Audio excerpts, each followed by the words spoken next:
Welcome to the Vault XL.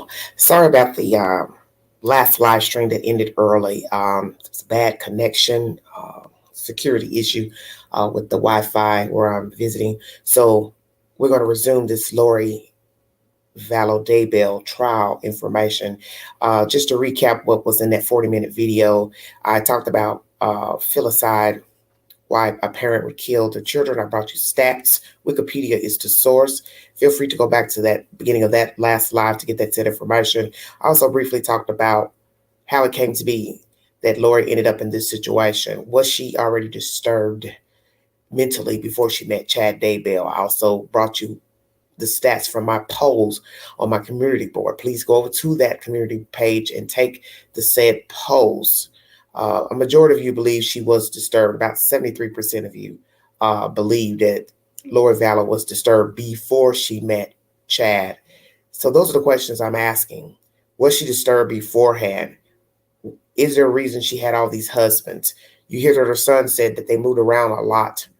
So naturally, children can't build adequate relationships, courtships with other people if they're moving around a lot. Is it an issue that she couldn't sustain work,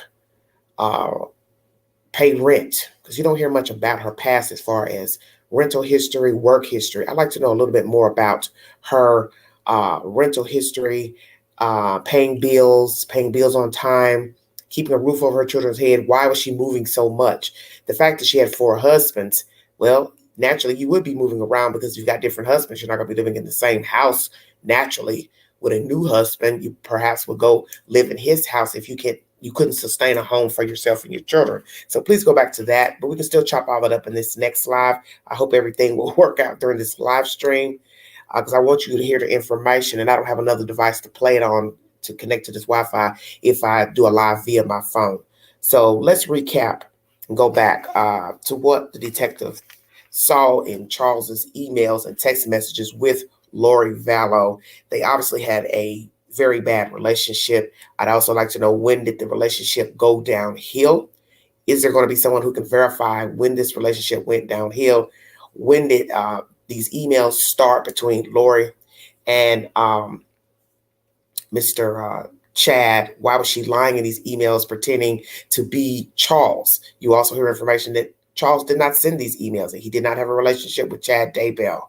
He never sent the emails to him. So I'm wondering if she used this as a farce just to pretend to be Charles, but it's basically hyping Mr. Chad up, but not saying it herself.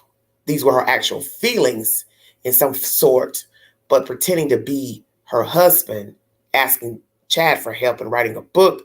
I mean, it's a very weird email, but I'm wondering if she was just boosting him up just so she can have some type of contact with him. So I'd like to know the sequence of the emails. Was this when she first met him? Day 1, day 8, 2 weeks, 1 month? What is the timeline of the emails? And why did she send them? And why did she use them from the husband's device and pretending to be him? It's a very interesting story. East Idaho News is the source. Like, share, subscribe. Hit that like button coming in. Once again, take the polls on my community page. If you'd like to donate to this great network, $began129. Cash App, stickers and chat to welcome during a live stream. East Idaho News is the source. Let's resume this information. Thank you all so much for joining me. Hello, Sammy B. Thank you, sweetie. Happy Saturday to everybody. Please be safe. Just so you and Chad know, I am going to talk to Tammy in person if I have to. I've already emailed and texted her. Your game is up. Charles to Lori at 5:04 p.m.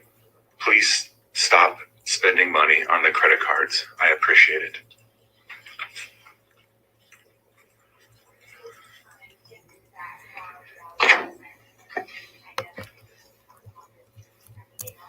I was in looking at Charles' phone extractions, was able to determine that 2 emails were sent to Tammy Daybell, one to her personal email and also one to her work email.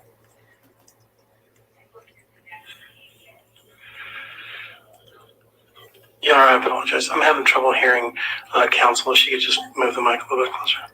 So you hear the detective saying An email was sent to Tammy Daybell, the late Tammy Daybell, the last wife of Chad, that Mr. Charles did send her an email. Did she get it? Did she read it? And did she confront Chad Daybell about the affair with Lori? And is this the reason that all these people died within months of one another? 2 adults, 2 children. It's because the bag was being dropped on all of their nefarious business, or if you want to use nefarious, let's just say sexual business. This is why everyone ended up dead, because they wanted to still remain in the church, pretend to be living by the good book, their Book of Mormon, however it works, and they didn't want to be ousted. But see, this is where it's complicated in the mindset of someone with common sense. You're basically saying that you would kill to stay in the church. Because how am I to look at it as an outsider? You're weighing murder as a less offense than adultery. Well, in the eyes of God, sin is sin. But most of us as humans would assume murder would be the worst sin. That would be a human perception. So did these 2 assume killing these people was okay? But we can't be known as adulterers because we still want to remain in the church. This is why I asked the question, was she coerced by him? Was she already mentally disturbed before she met Chad Daybell? Or she was gullible, green, and listened to whatever he had to say, fell in behind his teachings, his ideologies, and then somehow he put negativity, nefarious thoughts in her head to knock off her family. See, we will never know the truth unless one of them decides to tell the truth. And when you're dealing with people who will murder, they're already liars. Okay? They've stolen the souls from human beings that they didn't have the right to steal. So there's no way they could be truthful. But you'll never know what is the truth when you have people who will conspire to murder children and adults for no damn reason. So even if they decided to talk to a news agent down the road, you won't really know if it's the truth or not. And as someone said on my video earlier, they believe, Lori believed the stuff that Chad said, all the second coming and zombie talk, but Chad didn't. So then I said to the person in that comment section, well, if that's true, then why would he spin these ideologies if he didn't believe in the zombies and the second coming and that he was chosen, Lori was chosen, her family had dark spirits, and as most of you can see from the carnage, everybody with a dark spirit was related to Lori Vallow. Imagine that. No one from Chad's family died except for his wife. But all his children, adult children, they said, they're living, they're healthy, allegedly. His neighbors, they're alive. So why is it the only people with dark spirits were the children? I believe perhaps he was putting these thoughts in her head, perhaps, or as I said, she was already tainted and she was living a lie, pretending to be an upstanding citizen, Christian woman, happy woman. And you heard Kay in court saying she appeared to be a decent person alongside Charles. That's why we let them take custody of JJ. But something went terribly wrong with the rearing of the children and the marriage. So what happened? This is crazy nonsense that you're one day allegedly happy-go-lucky. Your husband says he hasn't cheated on you. He's been faithful from you from the jump, Mr. Charles. You were hearing these text messages, but yet she hooks up with this strange guy who believes in all this doomsday stuff. And next thing you know, all their family members are dead. Put it together. Please go to my community board and take the polls. I'll recap them at the end of this live. Hit the link. Be heard. Give your opinion. That's what the panel is for. Give your opinion pertaining to Lori. The new information coming out with Ms. Gibbs' testimony, the testimony pertaining to these emails, text messages between Charles and Lori, and him threatening to expose her to Tammy, and that she's a liar. I said in the last live, is it a matter that Lori has done this before? Because he says in the text something about to the effect, doing it again. You're hurting another family. That led me to believe she had done this before. So was he making a reference to their family being hurt, demolished, or she's done this before with somebody else's relationship and she's been caught talking, texting, whatever? and he held on to the relationship. Are we going to find out that Lori has stepped outside of her marriage before with Charles Vallow? That Chad is not the first. Very interesting information. East Idaho News is the source. Yeah, I apologize. I'm having trouble hearing counsel. If she could just move the mic a little bit closer. I had actually muted it, so I apologize. Thank you for saying that. Looking at that next page there, are those the emails that you were referring to? Yes, they are. And would you read those into the record? The email from Charles Vallow to Tammy Daybell at the tdaybell@sugarsalem.com would be her work email on June 29th, 2019 at 9:16. Tammy, my name is Charles Vallow. I have some vital and disturbing information regarding your husband and my wife, Lori. This is your work email, so I'll wait to send you the evidence that is very disturbing. You may call or email me from the address where you can receive the information.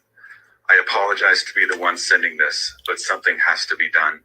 I feel it's best if I shed some light on this issue. Regards, Charles Vallow. And he provides the phone number of 714-853-5005. He sends a second email from his Charles at Right Planning Group email address to tammy.daybell@gmail.com on June 30th at 2019 at 10:16 a.m. The subject line in the email is "Your husband and my wife," and the body of the email reading.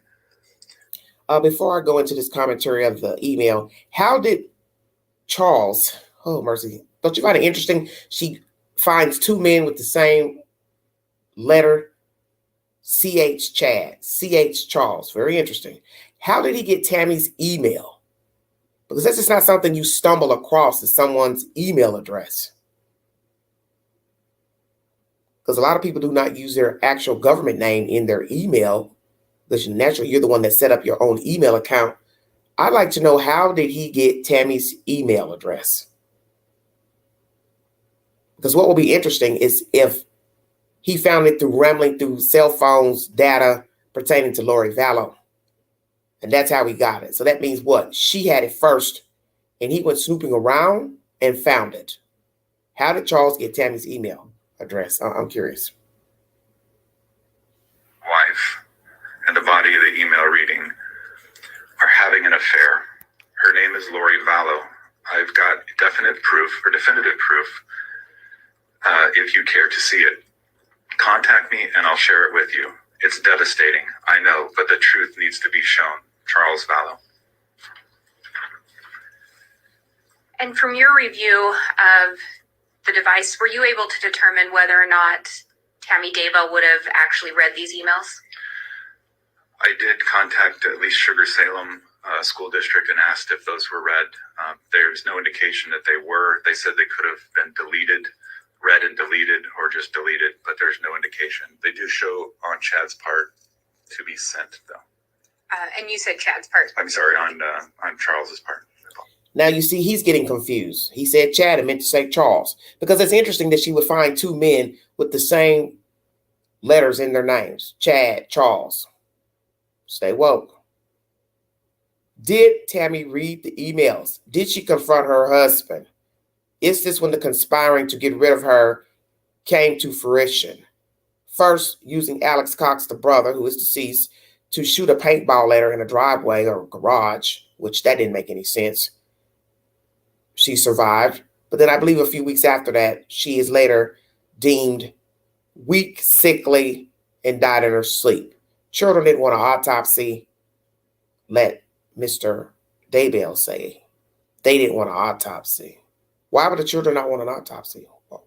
Why would you not want to know what happened to your mother? That makes no sense. And also they're saying the consensus is that the children agreed with the father that she had been sick and not well, but others are saying she seemed fine and healthy. Did not go to the doctor often. So what is the truth pertaining to the death of Miss Tammy? The court brought you information this week that she died of asphyxiation because her body was exhumed and an autopsy was performed on the late Tammy Daybell. So we go from natural causes don't want an autopsy to body exhumed to now asphyxiation. So, Charles, did you choke your wife, strangle your wife, or suffocated her with a pillow, blanket, your hand? What? What a terrible way to die. 3 to 4 minutes choking, trying to get oxygen. And everyone says, or doctors have said, excuse me, that drowning is worse than being strangled or suffocated. I would view them all the same. How about that? I don't want water going up my nose, in my lungs, nor would I want to be strangled, suffocated, immersed in water, pillow put over my face, someone pinching my nose. It's all the same to me. It's all the same. On Charles's part, apologies. Were you able to determine whether or not there was any communication from Charles Vallow to Chad Daybell? Yes, on the 29th of June, 2009, the PowerPoint actually is 209, should be 2009 at 9:32 a.m. Charles sends Chad Daybell a message at chad.daybell@gmail.com. The message reads, Chad, I'm Lori's husband, but I gathered you already knew this. She sent an email yesterday, supposedly written by me to KK Walker, inviting you to Arizona next week and to ghostwrite a book I'm supposed to be working on, or supposedly working on. It's preposterous. I happened to run across it as she left her computer at our Houston home. I am not paying anybody for anything and will not be and I'm not writing a book. Either you or Lori need to tell me what's going on, or this will be exposed for all to see. Regards, Charles Vallow. And again, leaves the number 714-853-5005. Goes on to read, and does your wife know you have several of Lori's dance videos? Explain how that is any way appropriate. She sent them to you at your request in January. Charles.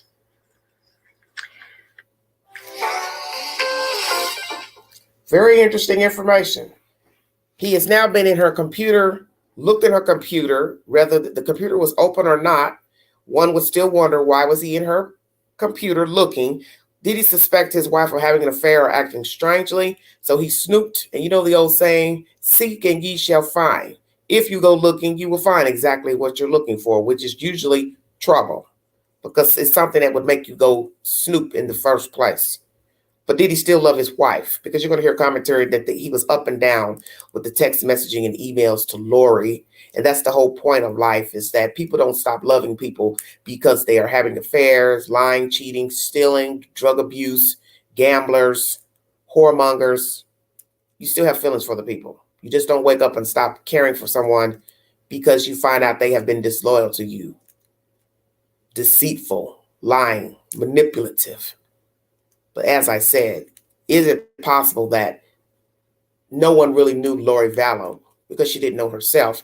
She was tainted mentally, spiritually tainted, looking for something, searching for something. The reason she had 4 husbands, 4 different husbands, 2 dead husbands, and now currently incarcerated in an Ada County jail facing murder charges, plural, but not the death penalty.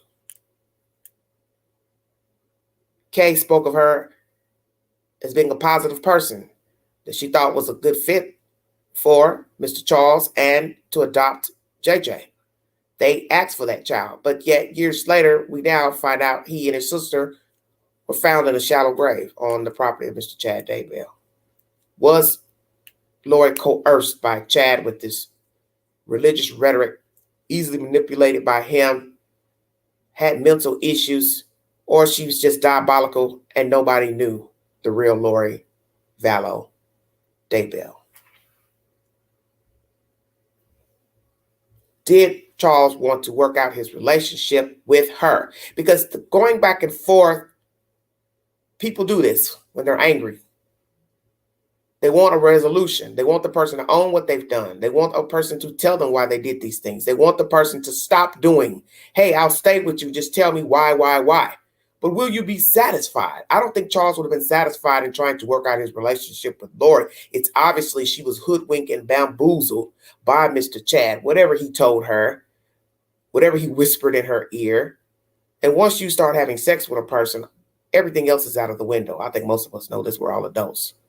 That just seals the deal. So they could tell you they could fly, they're Batman, you believe it because you like them. God forbid you like the sex, you're hoodwinked. You're in. Everything else has no validity. Husband doesn't matter, children don't matter. I'm done with these people. I'm moving on. And that's where this becomes a dangerous story, because if you're easily coerced by another human being to forfeit your children and your husband by sweet whispers of this and that, religion, doomsday, I like you, I care, oh, I've never met anyone like you, you need to see a therapist. Because the right thing to do, if you are building relationships with somebody else, you need to be telling your spouse that you're unhappy and that you have found the affection of another person favorable. And just tell the person the truth. I no longer want to be married to you. Because that's all Lori had to do, was just tell her husband she wanted out. Tell him, I don't want to raise that boy child anymore. And I'm taking my older child and I'm leaving. And if indeed she didn't want to take the girl child, which is obvious she didn't, she should have made provisions for someone else to raise Tyler Ryan. But she did not, because they have this sick ideology of religion, but yet don't adhere to the sins. They're weighing one sin over the other, such as murder is not that big a deal. But staying in the church and pretending to be something they're not was more favorable. Very sick. And the sad thing about life is there are more people just like them.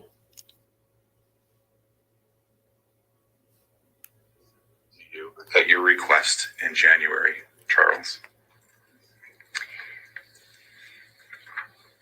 Were you able to locate any response from Chad Daybell to Charles' email? There was no response. Why didn't Chad respond? You're sleeping with this man's wife. You all are meeting up, having sexual relations, whispering sweet nothings in each other's ears, spending all this stupid apocalyptic talk and zombie talk and dark spirit talk. Why didn't you respond? Because you knew if you responded, you'd be possibly admitting that, yes, I've been seeing your wife. And you all would just be going, what? Back and forth, back and forth. And that would get old.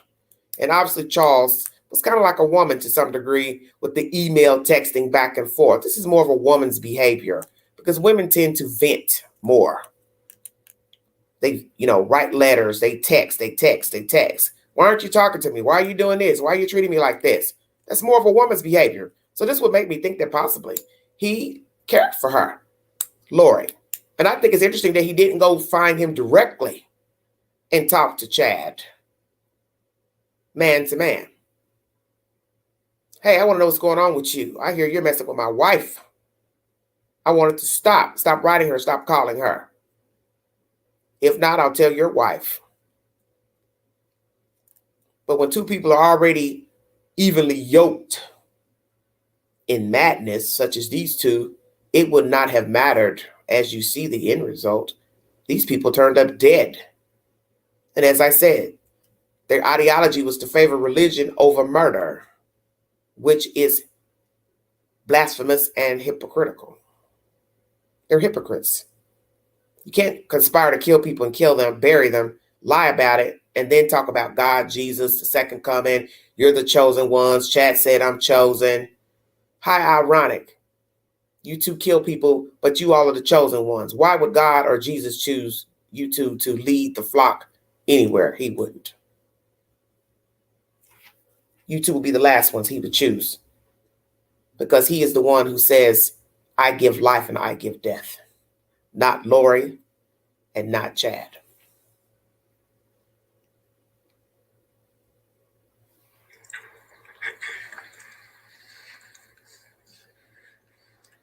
Did you also locate messages from Charles to Lori? Yes, there were many messages between Charles and Lori on the 29th, arguing about this particular letter that was sent. Do you also recall the next slide locating that message on the phone? Yes, I do. And could you read that message? The message from Charles to Lori on June 30th, I believe that should be 2019, of 0842. Lori, I know you don't care how I feel, but just imagine this. How could my actions or breaking your heart result in what you've done? You accuse me of infidelity, but it's you who have been having an affair. It just keeps killing me. Maybe that's your goal. How can you live with yourself destroying our life, Mel and Brandon's? Probably Mel and Brandon too. Now add Chad Daybell family, and you've got a home run. The fact you will continue to go to the temple after all you've done shocks me. There really is something wrong with you. I really don't want to do what I have to do, but you have to be exposed for what you really are. You won't even deny it or talk to me as to your reasons. That's what's amazing to me. You could ally some of what's about to happen, but I don't think you will. Lying has become second nature to you. You have been impressive in blaming me for all that's happened. You have destroyed me. I've never been lower in my life. It's you that has done it. Please tell me why, please. I will slow or minimize what's about to happen. It's you who has caused it. We have a son to raise, but that's all we have in common. I will work with you in his best interest and will be there Monday evening. You owe me an apology for all the false accusations you've made. You know, I've been entirely faithful to you since the first day we met. I deserve an apology from you. Please respect that much. When you listen at these text messages from Charles, mercy, it's a lot to digest, because you don't know what's the truth or not, and I'm not here to talk bad about a dead man. But was he faithful to her during his marriage to her? As I said, it won't matter in the end, because you're not going to get the truth out of anybody, because all the people that are important to give testimony are dead. And the two villains, they're never going to tell the truth. It'll be years and appeals before either one will decide to sit down with a news entity and tell their exact feelings and motivations behind hooking up and killing these people. Thank you, Crime Mystery Monster, for joining me. Please hit the link. I need conversation. I don't want to just sit here and conversate alone. Hit the link, you guys, because I'm interacting in between the video. It's obvious he cared for her, because he's going back and forth. She's not responding. That's what's so interesting. Chad doesn't respond from his emails. She's not responding to say, yes, I'm having an affair with this man. I love him. We're in love. You have a dark spirit. The kids are dark spirits. You're zombies. Did she ever tell him and the kids, hey, you're dark spirits. I don't want to be around you all. I don't want to have anything to do with you all. Or she just played these games. Yes, he does sound heartbroken. Starry says, I believe he was faithful. He possibly was. Because as I told you, when you listen to the text messages that the detective is reading, this man sounds more like a woman than a guy. And it's not to say that men can't be emotional creatures or be in love. Love, of course they can. But he sounds like a woman. If I didn't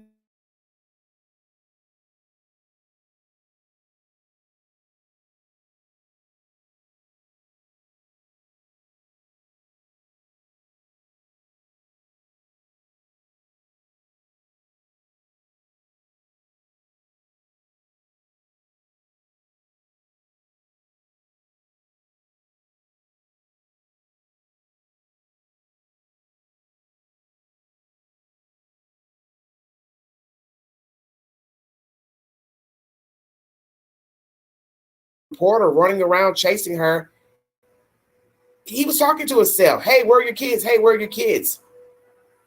They didn't care. So that's why Chad didn't respond. That's why Lori didn't respond. She could have easily told her husband, hey, things aren't working out. I don't trust you. I think you're cheating on me. I'm unhappy. I don't want to be a mother anymore. I don't want to be bothered. People will respect you more if you just tell the truth. They may not like your response, but it's best to be truthful with people and just say, I don't want to be bothered. I don't want to talk to you. I don't want to deal with Thursdays, but I want to deal with you on the weekend. I want to date you. I don't want to live with you. But see, she and Chad wanted to say face. That's where conspiring comes in. We can't let. We've got to uphold ourselves in the church as liars, thieves, manipulators, murderers. And as you hear him say, I can't believe you're still going to the temple.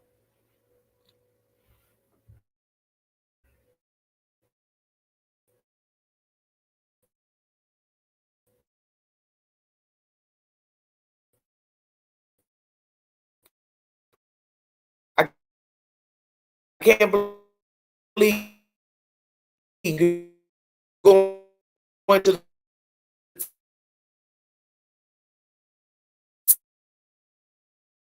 temple. Fornication, because we're about to get this Allah thump, Quran thump. You see where I'm going. Those are the ones that do the most sinning because they have a point to prove. And as the old saying goes, they say those things to prove it to themselves, not to you. They're upstanding, they're Christian, they're this, they're that. But they do it to make themselves believe it. Do you agree or disagree? The rhetoric is for self. Sorry about that, honey. I'm in a different location than where I've been. I had a problem earlier. But please hit the link. Give me your opinion. I want to hear other people's opinions pertaining to the information released in court this week pertaining to Miss Gibb testifying, these emails and text messages between Lori and her husband. I'd like to know, did she ever talk to Charles and tell him the truth? Yes, I've been sleeping with Chad. Yes, I'm in love with him. Yes, I want to be with him. Or did she just go ahead and conspire with her brother and Chad to get rid of Charles and Tammy and the kids? Thank you for joining me. East Idaho News is the source of this audio. Respect that much.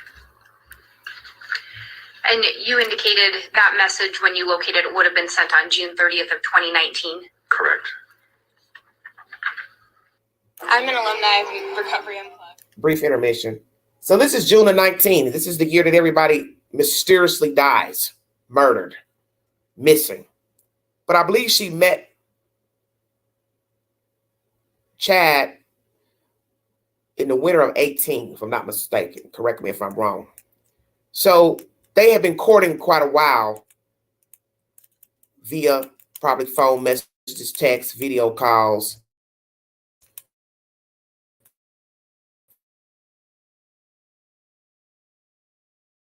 Cox.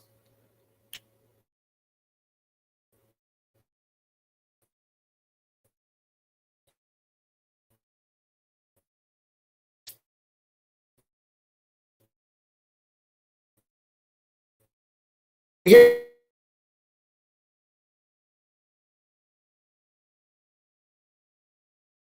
it took off, disappeared for about 2 months, easily just kept on moving. You could have kept on moving with your lover, Mr. Chad Daybell, and he could have easily left his wife. You two could have run off in the sunset.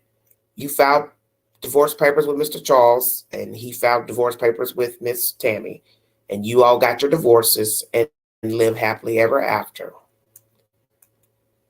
And then you made provisions for somebody else to raise your children because it's obvious you weren't seeing straight enough to want to raise your kids once you met this divine being.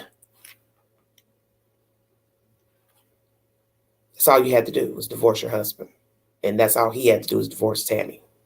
But instead, you all wanted to live the lie of being in the church and faithful Christians, which you were not. And you favored murder.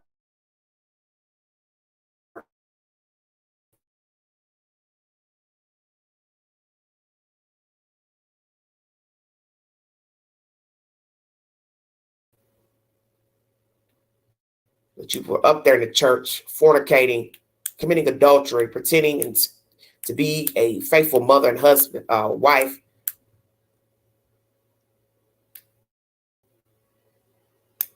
You're a soul stealer. You and Chad both. You stole the lives of these people for no reason, when you could have just been honest and told them you no longer wanted to be obligated. People do it every day. And they don't worry about what the church thinks, because happiness is first. And I believe Lori has been looking for happiness a very long time. And that is the reason why she had this many husbands. She's been searching for something through men.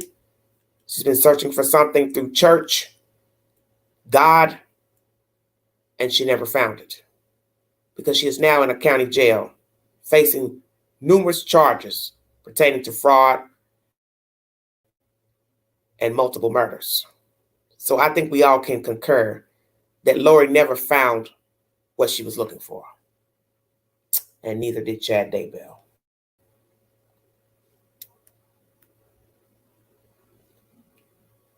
This is a horrific story, and sadly, this won't be the last one. June 30th of 2019. Correct. From your review of Charles' phone, did he appear to be trying to work on his relationship with Lori? In reviewing Charles' phone, there was a lot of obviously frustration and anger that he would start with, but then he would come back to a loving, gentle side and wanting to work things out and be more reasonable, if you would. Was Lori always responsive to his messages? Not always. In this particular case, there was no, I didn't see any denial or acceptance of the particular email that was sent, but they would still converse with each other. Lori, why would you not just tell the truth? I'm confused. All this sneaking around you and Chad were doing. The one thing you could have done that would have been so simple is just told your husband, I'm not happy. I don't want to be with you anymore. Yes, I'm in love with this man. He's in love with me. So I want a divorce. I don't get it. Because what you have to tell yourself is the obvious. If Lori could be this cruel to be sneaking around with this man and listening to all this doomsday junk and allowing this man to put in her ear this doomsday stuff, she's the chosen one, her son, daughter's dark. Let's just say he was doing that, because I don't know who started all that dark theories talk in the first place. That means you had to have been numb anyway, but were pretending to be a happy person. Because we've learned this with many people who end up becoming murderers and suicide by homicide. They were never happy. They played the role that they were. They made people think they were happy. They made people think they wanted to be involved in their children's lives and little league and soccer and ballet lessons. But deep down, they were miserable as hell. They didn't want to be married. They didn't want to be bothered with their children. They didn't want to be in the PTA classes and bake sales. They got tired of people bothering them to be the babysitter, the go-to person. They got tired, but they never let on that they were miserable inside. They were screaming inside. And a lot of people are like this. They're really not happy with themselves. And it's okay not to be happy with yourself.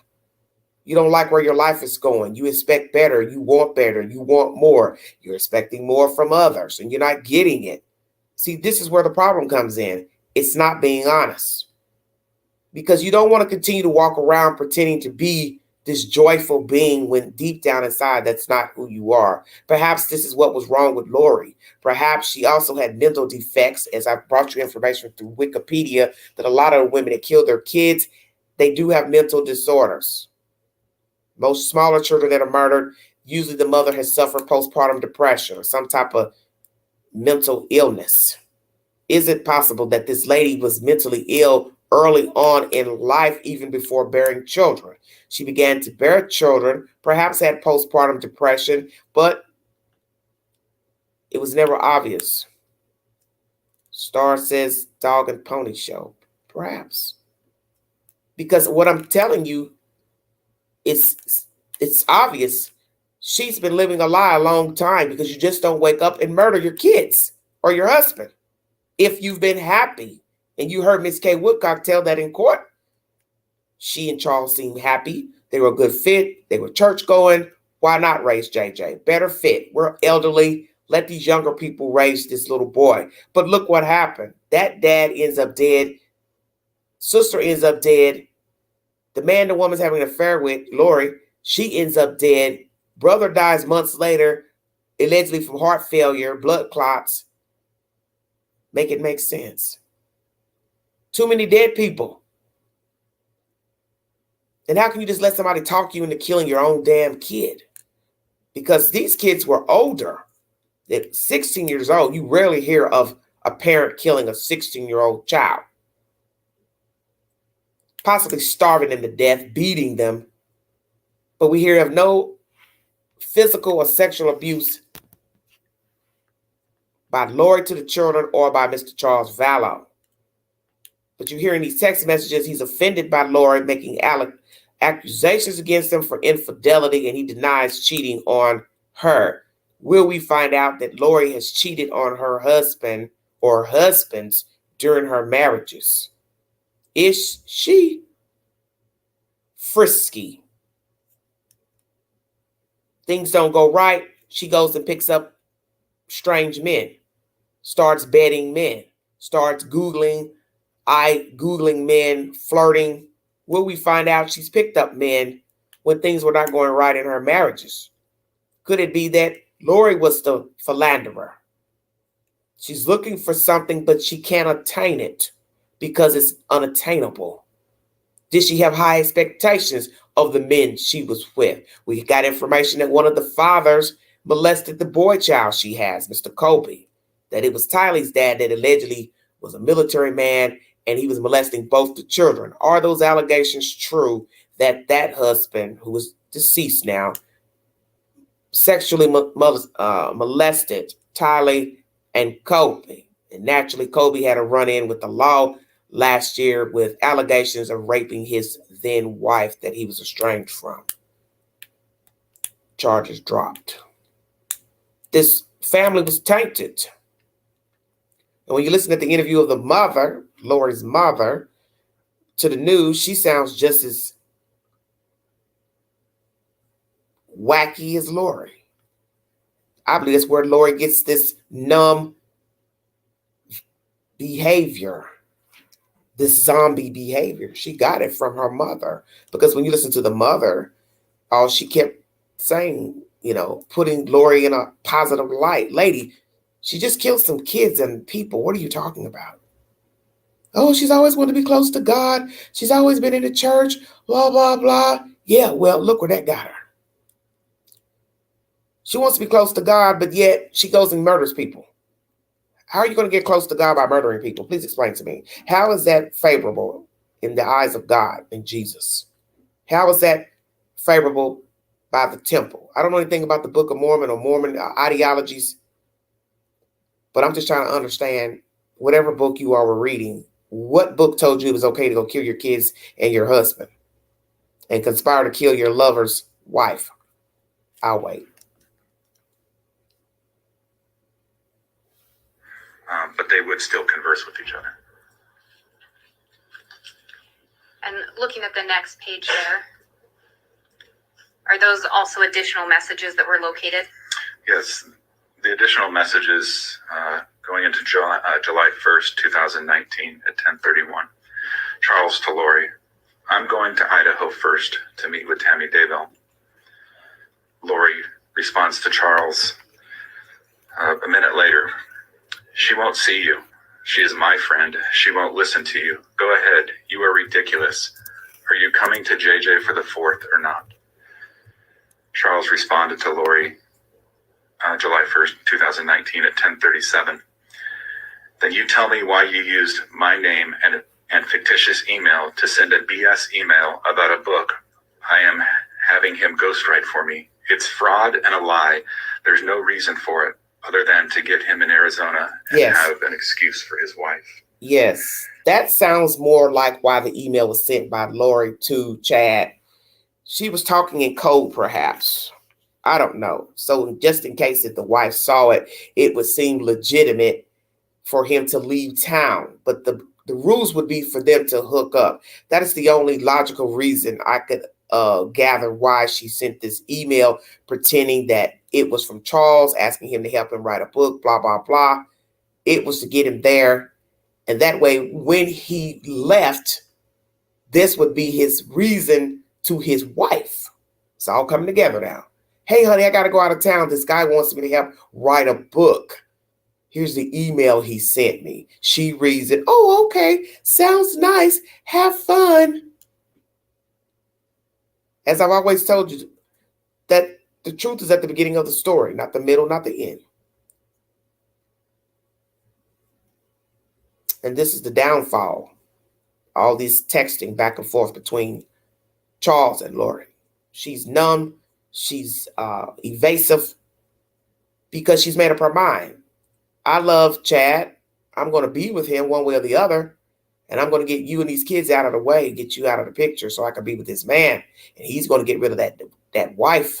And we're going to live happily ever after. Well, you see where happily ever after ended up. It's called jail. Imagine that. You love somebody so much you're willing to kill innocent people to be with another human that you don't know a damn thing about, and you both are now in jail. So that's why I asked that question before on my community page. Who is going to be the one to turn on the other one? Who's going to be the one to give up the goods of who did what, said what, strangled whom, killed whom, dismembered whom, burned whom? Who's going to tell the truth of what happened to all these victims? Because like I said, that is the smoking gun. 2 smoking guns. 2 bodies in a shallow grave on a man's property. Bingo card. Testimony from a friend saying I never had JJ in my custody. I lied.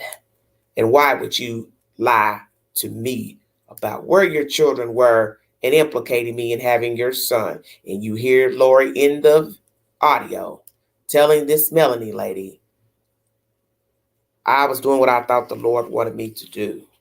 She says, yes, but friends don't do that. Friends don't lie to each other and lie on each other. So this goes to show you, as I've always said when it comes to murder, a murderer will be a thief and a liar. Because when you decide to start conspiring to get rid of a person, 9 times out of 10, you've been lying. So this leads us to wonder what type of person Lori actually was, or basically is. Who is Lori Vallow Daybell? Obviously, she is not the wholesome, happy-go-lucky wife, mother that people thought she was. She was not content with life. And instead of her just doing like most people, just hightailing it and getting the hell on, she orchestrated the deaths of innocent people. And in the end, she got nothing. Temporary satisfaction with a nobody. And Mr. Chad sits solemn in court, looking stupid, not saying anything, coming off as if he's shy, mild-mannered. But as my mother used to say, it's the quiet ones that make the most noise. So obviously no one knew Chad Daybell, and no one knew Lori Vallow Daybell. 2 chameleons that cross paths. 6 degrees of separation. 10 billion people on top of the dirt, and these 2 cross paths to wreak havoc from state to state. Charles to Lori, July 1st at 10:38. You did this. I had nothing to do with it, and you know it. Also, he did not stay with us in November. I will find out. And those messages are sent on July 1st of 2019. That is correct. And when did you respond to the report of a shooting? We responded to the report of the shooting on July 11th of 2019. And just to remind the jury from yesterday, when you arrived, Charles Vallow was in fact deceased. Yes, he was.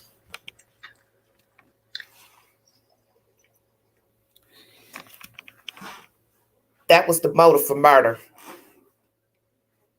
I I think it's obvious now with the dates of the emails of Charles to Chad and to Lori that they had to get rid of Charles because he was becoming unhinged and a loose cannon of the tongue. We've got to get rid of him. We've got to put him down. He's going to mess everything up. He's going to start telling people in the church and family members and friends that I am a whoremonger. You're a whoremonger. We cannot have it. If he's already sending emails to your wife, what else is he capable of? It's all coming to light now. It's not even about the doomsday, 144,000 chosen ones. It's about people finding out that they were whoring around with each other. Excuse the language. We can't let the church members find out we've been having affairs with each other. We're preaching about this, and we're sitting high up on the throne. We can't be exposed. So instead of following the Book of Mormon, we're going to take what we want out of the book and use it to our advantage, which is homicide, plural. That's what happened here. Charles is the jump off. He wouldn't leave well enough alone. We've got to stop him before he wreaks havoc. And one thing begets another. Charles was their nemesis. We kill him, we stop the walkie-talkie. And who's to say that Tammy wasn't becoming irate behind closed doors with her husband? Now we have to put her down as well. She's a loose cannon. We can't have her talking to friends and family that I am a whoremonger. But I'm talking about the apocalypse and the chosen ones. People will call me a fraud. Got to get rid of her too. So then you have to ask, why were the children collateral damage? They're just kids. Lori, why didn't you want your children? Did your children know of your affair with Chad? Had it been mentioned, sensed? Or you just wanted a clean slate? Get rid of Charles, get rid of Tammy before they start telling the world what we've been doing. And let's go ahead and knock those other dark spirits off.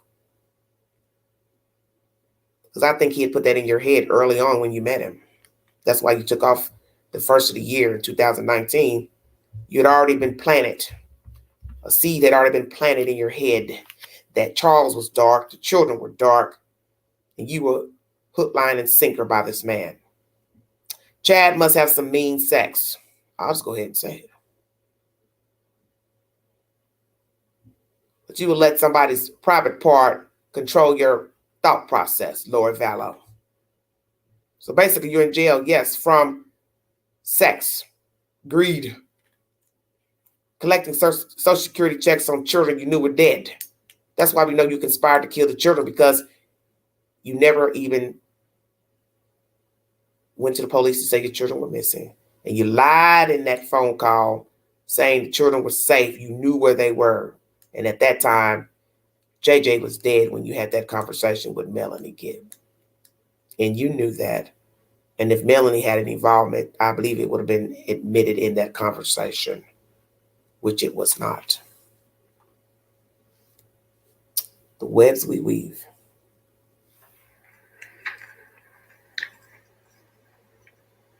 Looking at that next page, did you also locate those messages on Charles' device? We did, yes. You ever have that moment? Sorry about that, everybody. Brief intermission. You know, the scariest thing about being involved in investigating deaths and hearing stories of dead people is what we're hearing here. Reading a dead man's conversation to a witch. Charles was married to a witch, a disgusting witch. And nobody had any idea who Lori Vallow is rather. And that's what's scary about this story, is that everybody's going about their business assuming they know the person they have been entangled with. But as you see, nobody knew Lori, nobody knew Chad, and somebody had to pay the piper for being entangled with these devious beings. And when you read people's text messages and letters, it's scary. I think back to the case out in Colorado, the Watts case, that Netflix movie where they put all her text messages up on the screen, Cheyenne's text messages. It's eerie looking at those texts because basically what she was saying in her text is similar to this. She's vying for the attention of her husband. She wants to know what's wrong. What have I done? Why won't you talk to me? Things aren't working out. Little did she know she was like Charles. She was getting ready to meet her demise. They were planning to get rid of them. That's what's scary about reading these people's text messages and emails. All this talking back and forth and begging and pleading, they're planning their deaths. Imagine that. You're going back and forth with a person. I love you. I care for you. Why are you doing this? You're lying. You're doing this, blah, blah, blah. And they're sitting here plotting on how to get rid of you permanently.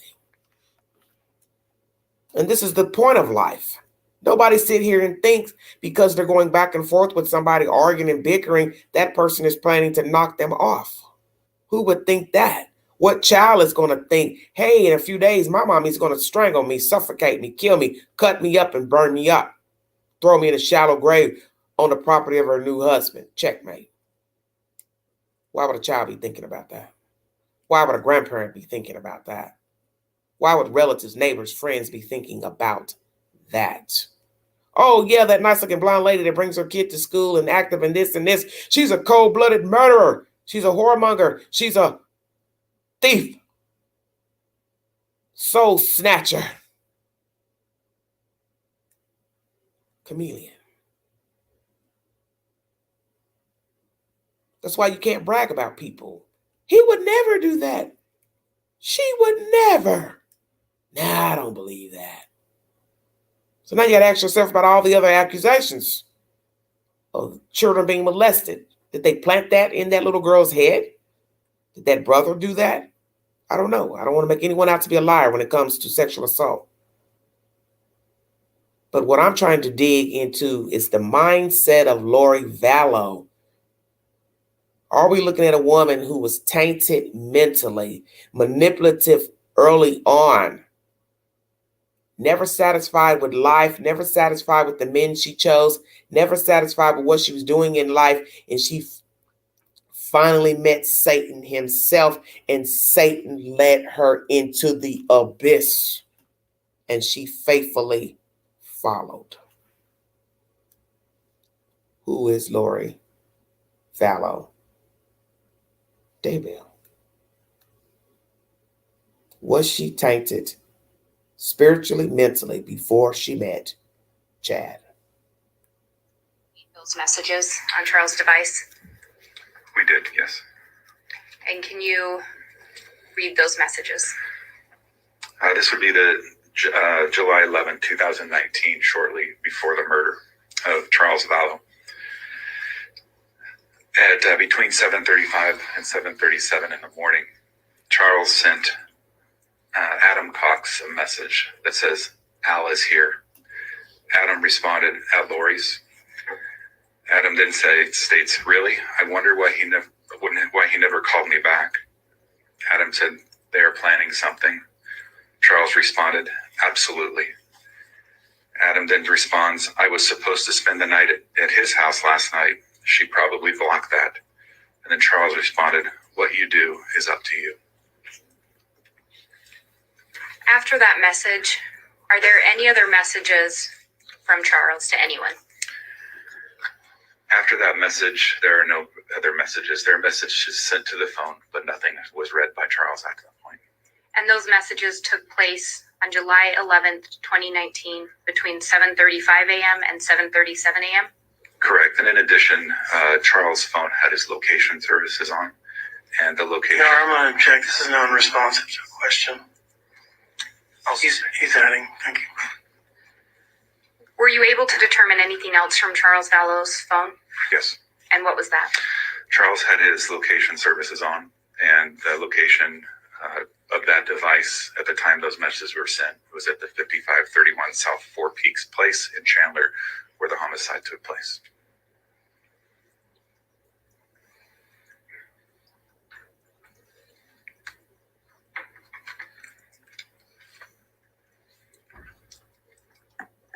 I would next go to what has been marked as State's Exhibit 48. And I believe both counsel and the court have a copy. Imagine saying to someone, they're planning something. This is crazy to me. This goes back to what I just said.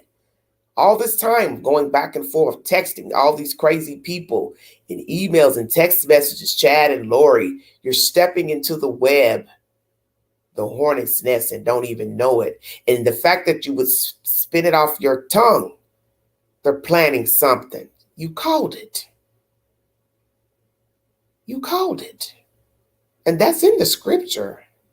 It's in Psalms. Speak it, and it shall be so.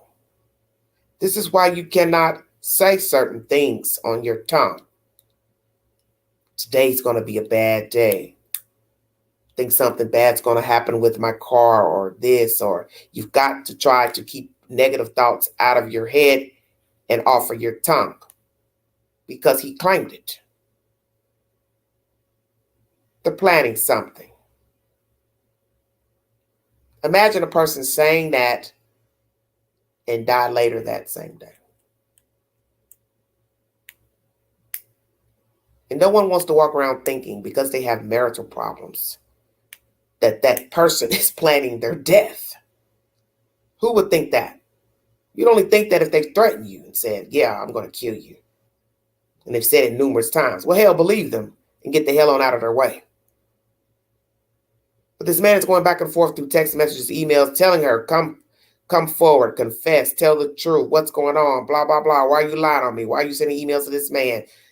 No response from her. This is why I said perhaps nobody really knew the real Lori Vallow. Because you just don't wake up one day, start cheating on your husband, and then he's asking you about emails and this and that, and you won't even explain the emails. Why not? You know you're caught. Just go and tell the truth. So she checked out. Months of philandering around with this man. Lori was gone. At this point, she was a zombie. Because that's how it looks. Lori and Chad were the zombies. Not Tammy, Tally, JJ, or Charles. But she, Chad, Denise, and Alex Cox were the zombies. Have a copy.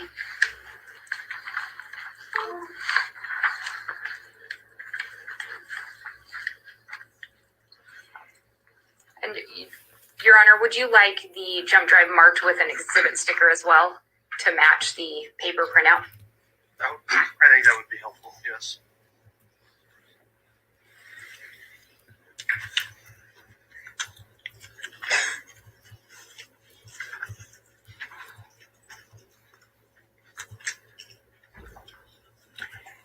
Your Honor, one of my co-counsel will get that marked and submitted for the court.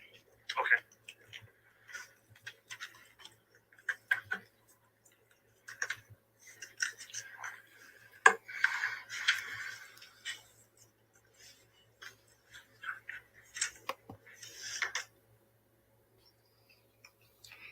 And Detective, I believe you've been handed that exhibit. Yes, ma'am. And I believe it should be Exhibit 48. Is that what it says on the back?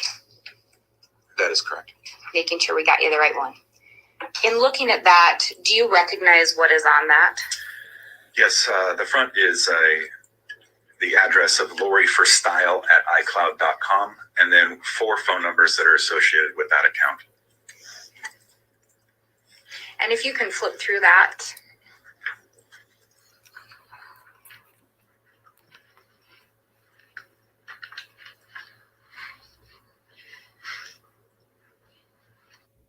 Addiction is a disease. Brief intermission. So how do you all feel about the information that you are hearing pertaining to these emails that Mr. Charles was sending Chad and texting his wife, that he found out she had sent this email to whomever, Chad or whomever, lying that he wanted to talk to him about writing a book, having Chad help him with a book, and yet she doesn't respond. The link is in the chat if you want to join this panel and give your opinion. I'd like to hear some of you all's opinion pertaining to this information. Has this hurt her claiming to be innocent? What do the jury members think of her now? You heard that they were awing and mouths open during testimonies this week in court. Melanie giving her rendition, a recorded phone call. She and Chad, speakerphone, Lori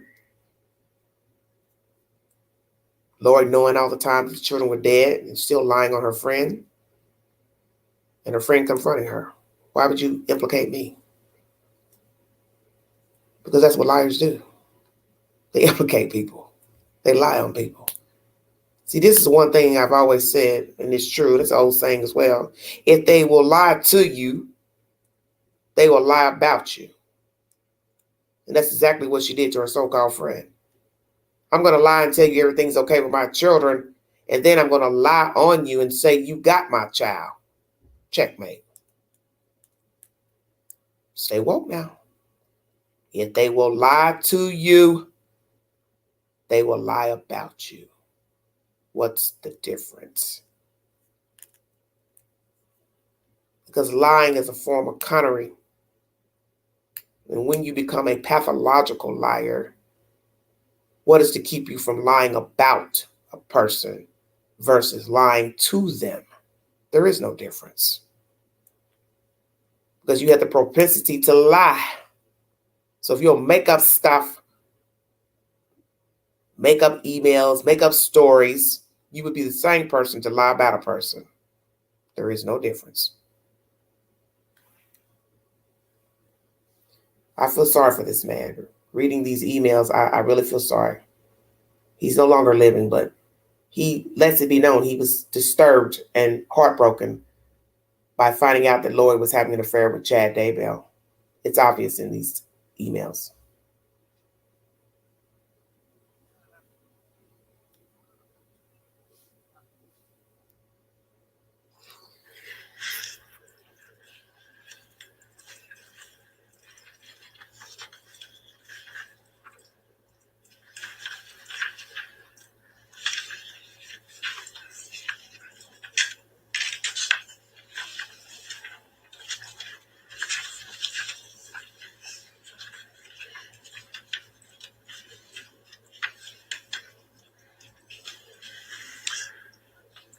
I just wanted to make sure. So the first 4 pages are the Lori for style, and then or 5 pages, and then it breaks into a different iCloud account. Do you want those separated or all together?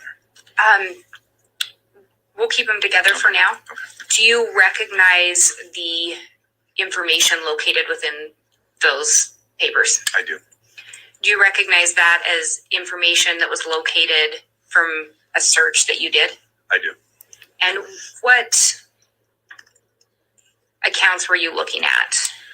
So as indicated before, the first count I was looking at is Lori for Style at iCloud.com. When looking through the Lori for Style iCloud and examining the data from that iCloud account, I uncovered the iCloud account of Lolly Time at iCloud.com. Did you also look through phone records for Miss Vallow? Yes, I did. And is some of the information in that slide indicative of, and I can actually point you to the page number.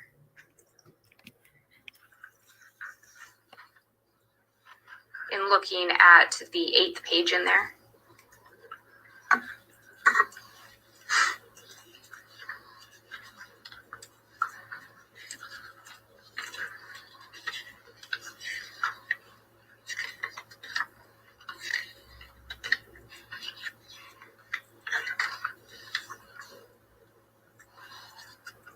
That is correct.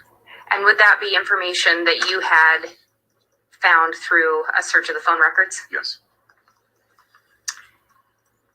Your Honor, the state, well, let me ask this. In looking at these, and did you assist in preparing these? Yes, I did. And are these helpful as a summary for your testimony here today? Based on the amount of data in the iCloud accounts, they're very helpful, yes. Given that, Your Honor, I would ask for the admission as State's Exhibit 48. Any objection from the defense? We would just like to state for the record that we have objected to all of this information under 404B, and the state has overruled that objection. Okay. We don't have any objection to this particular one. We just want on the record that we had previously objected to this. All right. The court would note that there has previously been determinations made on the state's request for evidence under 404B. The court did make a ruling on that at a hearing on February 22nd of this year, and for the reasons incorporated in that decision, it was determined this could be submitted under 404B. In terms of the summary that's been offered as Exhibit 48, without further objection, then the court will admit Exhibit 48. Your Honor, similar to the last exhibit, there also is a electronic PowerPoint presentation that has been put on a jump drive. We will also mark that and submit it to the court, but we would ask to be able to publish it to the jury at this time. Okay. With it being admitted, then it can be published, and we'll keep the actual exhibit will be the PowerPoint digital file on the jump drive.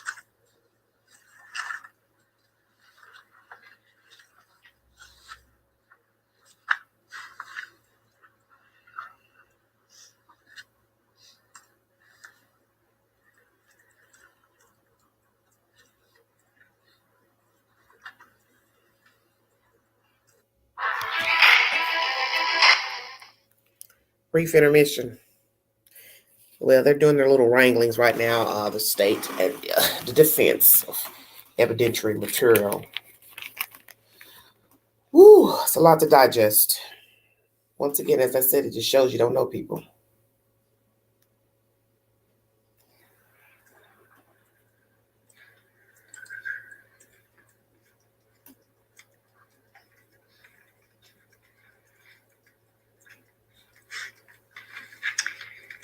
Detective Duncan, you talked about looking at the Lori for style at iCloud. Yes. When you start looking at that account, does it provide identifying information? So the account information provided by Apple would include information such as the IME number, which is the device ID. Basically, it's a fingerprint for the device associated with that iCloud account. It provides phone numbers associated with the account, and it could also include recovery email addresses. And with regard to the Lori for style, did you locate phone numbers associated with that account? Yes, I did. And what were those numbers? The phone numbers are 808-755-5452, 480-692-9562, 480-489-4652, 512-626-2714. Were you able to determine who the Lori for style at iCloud.com account was linked to? What Yes. individual? Yes. And who was that? The account is linked to Lori Vallow. The number of 480-489-4652, I recognize as a number that is linked back to her. And on that iCloud account, were you able to recover some messages that had been sent? I was. Were you able to recover some messages sent between Lori Vallow and Alex Cox? Yes. And looking at that second page, do you recognize those messages? I do. And could you read those, including the dates, into the record? On 3/9/2019, Lori sent Alex a message that says, apparently it is tied to Ned being gone. Hopefully today or tomorrow. The following day, 3/10/2019, Alex sent Lori a message. Love you too. Have fun and get rid of Ned already. 3/26/2019, Alex sends Lori a message. Ned is still alive. Just confirmed. Lori responded on the same day to Alex. It's not Ned, and it's a new one. Through your investigation, were you able to determine who Ned was that they were referring to? So at the beginning of this investigation, or in the following weeks, the following weeks, we were informed that Charles was possibly murdered as a result of being a dark spirit or a zombie. We did receive information that, and through Charles's contacts and conversations with, especially Lori, he mentioned that she would refer to him as Ned or Garrett. So those were names. Through the investigation, we found out that Charles was being referred to, or the spirit in Charles was being referred to. Wow. Did you also locate some messages between Lori and some other women on the date of Tammy's death? I did. And looking at that next slide, do you recognize those messages? Yes, I do. And could you indicate who those messages were between and when they were sent and the content of them for the record? So the messages are between Nicole Earl and Lori Vallow, and they are on the 10/19 of 2019. Nicole sends Lori a message at 9:18, says, "I'm not sure if you heard, but Chad's wife died last night." Lori responded at 9:33 to Nicole, "Oh my gosh, I did not hear that. I'm in Hawaii and it's 6 a.m. Lori then responded to Nicole at 9:34, "Do you know what happened?" Nicole sent Lori a message at 9:37, "Yes, she awoke in the night coughing, threw up, collapsed, and passed away." And looking at that next page, do you recognize those messages? Yes, I do. And could you indicate who those messages were between, the date they were sent, and the content of those messages? These messages. So she woke up coughing, threw up, and passed out. Well, let's dissect that for just a second. That's somebody else's version of what happened to Tammy Daybell, because the dead can't talk. So the dead can't tell you what they did the night of, day of. That's someone else's version of what she did. So I would assume that came from Chad and or her children. So did she cough up something, throw up? But allegedly she died from asphyxiation. So was she strangled, suffocated by a pillow, or was given an agent that caused her to asphyxiate? What is the truth to her manner of death? Messages were between, the date they were sent, and the content of those messages? These messages were between Lori Vallow and Melanie Gibb, and dated October 19th of 2019. Melanie sent Lori. And before we get into this Melanie and Lori tango, how stupid can you be to be plotting the deaths of people, calling them names, Ned, Garrett, and then putting them in text messages and then kill them? You have to be the dumbest person alive. The brother telling her, get rid of Ned already. And then poof, voila. Ned and Alex end up getting into a baseball bat / gun match at the house, and Charles ends up dead. Rules self-defense by law enforcement. But then later, not so, because of all these other missing people and dead wives. How interesting. What did I tell you? One thing begets another. Some crazy nonsense. Yes, a lot of planning and premeditation. But this is the gist of the story, Hagen. You did all this planning and talking in text messages and ignoring Charles to only be in the county jail. So I want to ask this one question to Lori Vallow Daybell, if she can hear me. Was it worth it? And Charles, Chad, I asked you the same question. Was it worth it, all these murders, dead people, planning the deaths of these people, telling Lori that her family were dark spirits? She fell for it, believed it, and or was already tainted mentally. I don't really know what to believe at this point. I do believe she probably had some issues already, but I think he helped exacerbate whatever was going on with her in any way, internally, mentally, and spiritually. And when you have a person that's misguided in life, especially spiritually, they can fall for anything, because you heard Miss Gibbs tell that in testimony to the detectives when she went in to talk to them, that she kind of just jumps on board with anything that you have to say about your life. You got a story to spin about your life. Lori had one better, as they would say in the street. She want to up you one. Oh yeah, your dog died. Well, my dog died too.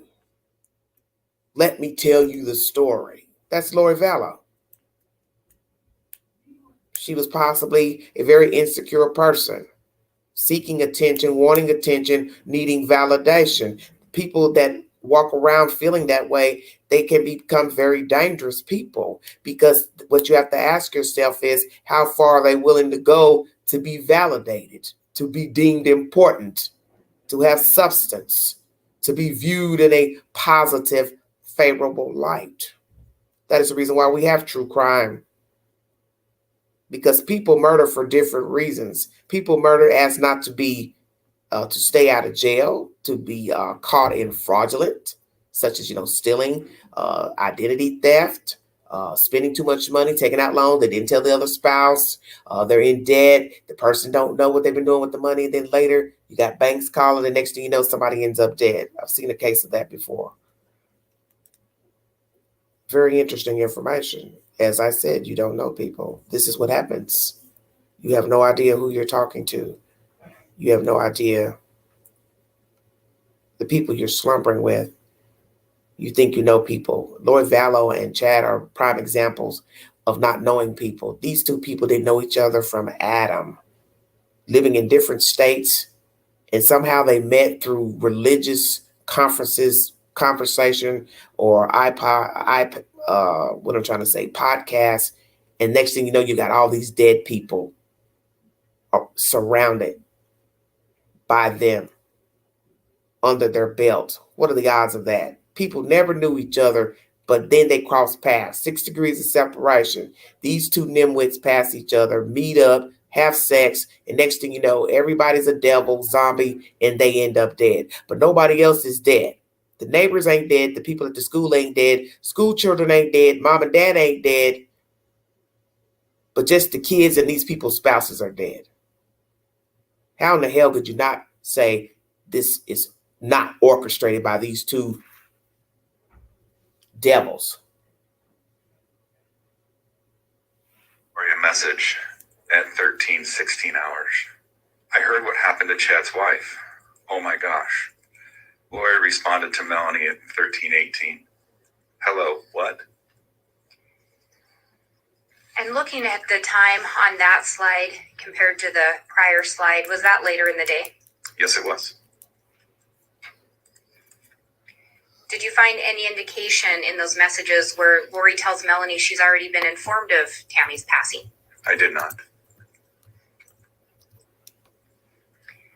Did you also locate messages messages sent from Lori to Colby Ryan? Yes, I did. And looking at that next page, do you recognize those messages? I do.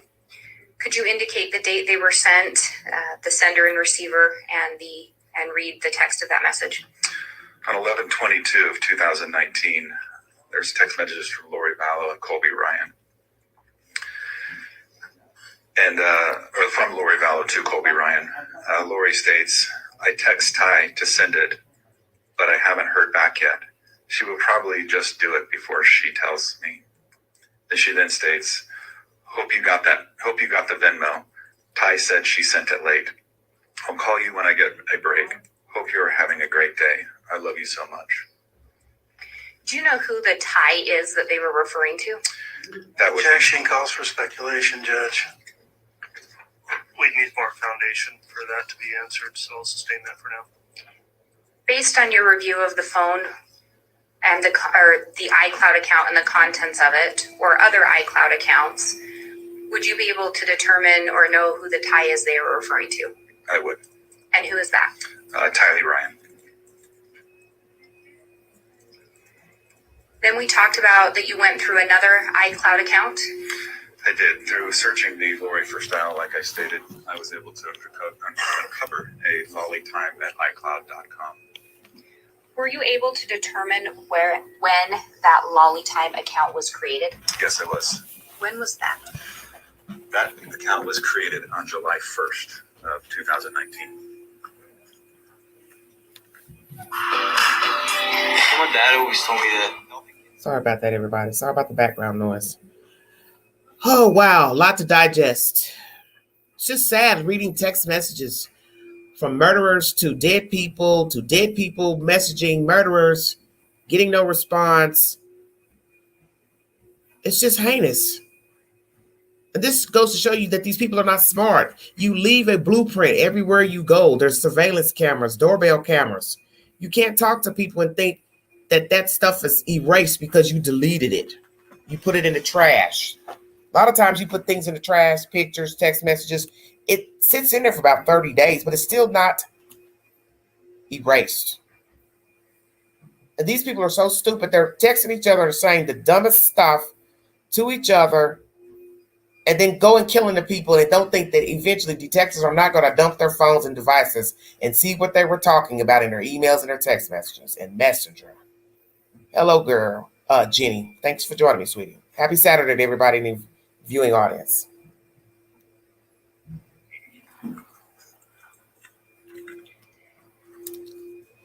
And on Charles' phone, when you located the messages regarding the affair, do you recall the date that Charles was sending those messages to Lori? I believe that was June 29th of 2019. And then this lolly time account is created on July 1st? Correct. Similar to the Lori for style, were you able to determine any identifying information as to who the account holder was? Yes, this account was actually linked to a different IMEI number, so a different device. But the number of 480-692-9562 was shared between both accounts. And were you able to determine who the owner of this account was? Yeah, based on the examination of this account, photographs, correspondence, videos, audio information, the account belonged to Lori Vallow. And in this account, were you able to locate messages between Lori and Alex? I was. And I guess to be specific, would that have been Alex Cox? Yes. Going to the next page of this, do you recognize those messages? I do. Could you indicate who they were sent to and from, the date, and read them into the record? Yes. The text messages, or the messages are from Lori Vallow to Alex Cox, and dated 7/9/2019. The first one at 13:49 hours. Lori sends Alex a message. So the plot thickens. Call me when you can. Lori then sends Alex a message later that night at 21:50 or 9:50 p.m. Getting sleepy, so I'm going to need you to stay close to me the next couple days. Mel too. She can't go to Utah.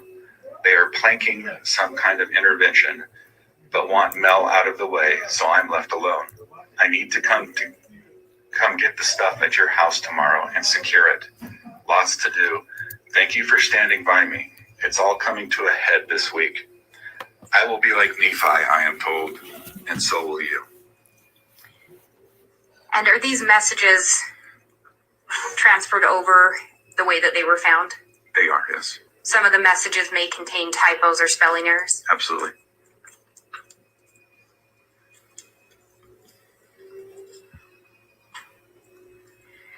When you're looking at different accounts and different devices, are you sometimes looking for the lack of information? Yes, absolutely. Do you compare different information found from one device to another or one account to another? Yes, And did you in fact do that in this case? I did. And looking at the next page,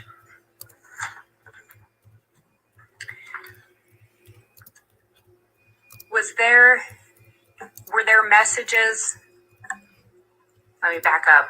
Was there evidence of messages located in Lori's phone that did not appear in the iClouds? Yes, there was. And looking at this and at this page, were there any that drew your attention? Yes, there are. And could you indicate what those are? So I'm creating a timeline for the death of Charles Vallow, specifically the red messages that were read earlier regarding Al being at the house and when Charles' phone stopped responding, or Charles stopped responding to Al. These created a time frame, or kind of a timeline, if you would, of the events that happened. There were several messages on Lori's phone, her actual physical phone, not the message itself, but an indication that a text message was sent that was not located on the iCloud, which is not uncommon. The messages were important to us in our investigation, as they are text messages that between Lori and Chad that occurred right before the murder of Charles Vallow.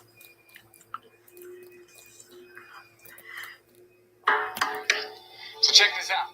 How can you sit here, as Charles said, go to the temple, listening to all this religious garbage from Chad, and be plotting the death of this man and these children one by one? You plot the deaths of all these people, you and Chad both, and your brother, your dead brother, and I believe your niece is also involved, and I believe that niece needs to be on trial for murder alongside Chad and Lori, because I believe she also has dealings with this, because her husband was shot at, and it was Charles's Jeep that was an identifying car that left the scene of that incident. So she's wrapped up in this mess too. And I'm tired of not hearing her name mentioned. Take them all down. They all need to go down. Jenny, all you have to do is hit the link and it will guide you up. You can use your any name. I recommend you not using your government name. You can either show yourself or not show yourself, and please have a quiet background as not to have any noise to disrupt you when you speak. And excuse me, I'm not at home anymore, so when I'm going live, I'm in another location, so I'm using off their Wi-Fi for the computer, so I can play you the information. Thank you for joining me. Please hit the link, because I've got a few more minutes left of this audio, and then I will give a recap of the information, and then I'll let you all go for the weekend. But this is crazy nonsense, and it's just amazing how these people have left a blueprint of talking and conversing and acting as if they're talking in code, and never thinking down the road that detectives, FBI, were not going to look into their devices and phone and the computer and see what they were saying. Well, we now see and hear. So is this why you didn't want Miss Woodcock and her husband to be in the courtroom, Lori? The point is, it was going to be public information, whether there were cameras allowed in the courtroom or not. But because you are a dodo bird and a narcissist, have a godlike complex such as that thing you're married to, that's why you're in the shape you're in. And I don't feel sorry for you. And there might be some sick puppies out there that think you still don't have anything to do with the deaths of your children and husband and Tammy, but anybody can use deduction that you have everything to do with it. And now with the text messages, the testimony from Miss Melanie, and listening to these text messages and emails, you were ripe for the taking. You two were wrapped up in each other from day one, and you conspired to kill these children and this wife and husband, and you're both the guilty. And I believe your niece is guilty as well. And if your brother was alive, he would be standing account in court alongside you. You all are despicable, because there are a lot of people who don't want to be with their husbands or wives anymore, and they have the fortitude to just tell the person it's not working out and then leave them. And if it's a matter of they don't want to raise their children anymore, then they make provisions for somebody else to take the baton and raise their children. And this goes to show you that there's something really wrong with Lori, that she would kill a 7-year-old, a child that she asked for specifically with Charles, and then also knock off a 16-year-old, which is unheard of. But I think also when she fell out with Charles, she fell out with that boy because he's a product of his family. And you see that all the time when parents get angry with their children, when they're angry with the spouse, boyfriend, mother, whoever, they take it out on the kids because they're usually the spitting image of them. You hate the dad, you hate the kid. The kid didn't do anything to you. They didn't ask to be here. JJ didn't ask to be here. You had Tylee first. That's even more disturbing. You gave birth to her. How do you kill the child you gave birth to? Explain that to us logically. And you didn't kill her as an infant, a toddler. You killed her. She was almost a grown woman. That's even more baffling than her killing the 7-year-old. Because we can see how she would want to get rid of the boy child. He's a product of Charles's family. But Tylee is strange to me because she's almost grown. 2 years, she would have been out on her own. But you didn't want to have any ties to even a 16-year-old. And I don't believe in favoring any children by any means. Please don't misunderstand what I'm saying here. But she did give birth to Tylee. And this girl was almost an adult. So I find it very bizarre she would kill her. But she only had 2 more years of schooling left. But either way, she had no business conspiring to kill any of the children. As I said, I believe she wanted a clean break to be with this man, Chad Daybell. So it didn't matter if a child was 15, 13, 7, or 1. She didn't want any ties. She didn't want to be responsible. It's a blank white screen. Sorry. Just hit it. Well, you can either do it on an iPad or a computer too, Jenny. It doesn't necessarily have to be from your cell phone, sweetheart.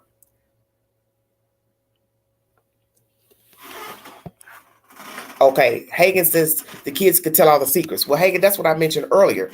Is it possible that the kids didn't know that she was seeing him, talking about him? They overheard her conversations, and she was worried about them also telling Mr. Charles information of her hooking up with Chad. But what I find baffling is when she took off for 2 months in the early part of 2019. You're sitting here, a married woman with children, and you just disappear. See, Charles should have filed for divorce when he realized she didn't respond to messages, calls, and she was gone from the house. I would have left her then. I wouldn't even been around for her to murder me because I would have left her ass. There's no way I would have been waiting on Lori Vallow to come back to my house, and she left me with 2 kids. She was a goner. She would have been a goner.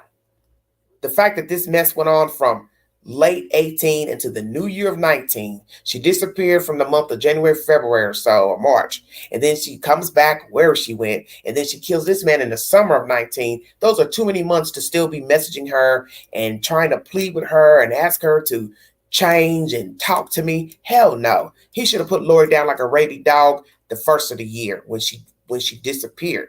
I'd have filed for abandonment, and I would have told the courts, I haven't seen my wife. I haven't heard from my wife. My children haven't seen or heard from her. I want a divorce from her. And when that heifer showed up, she would have got those papers. And that'd been the end of Lori Vallow. She would have had to come up with some other way, try to knock me off. She would have had to just try to kill me like they tried to do Tammy with a paintball. But they wouldn't have led me to no house to murder me. And they wouldn't have murdered me in no damn house. They would have to catch me outside in the public street to kill me. But this is what happens when you have feelings for people. You go back in, turn the other cheek. And this man turning the other cheek led to his death. You heard the detective read his text messages, this Adam person he's speaking to saying they're planning something. He spoke it, and it was true. This is diabolical.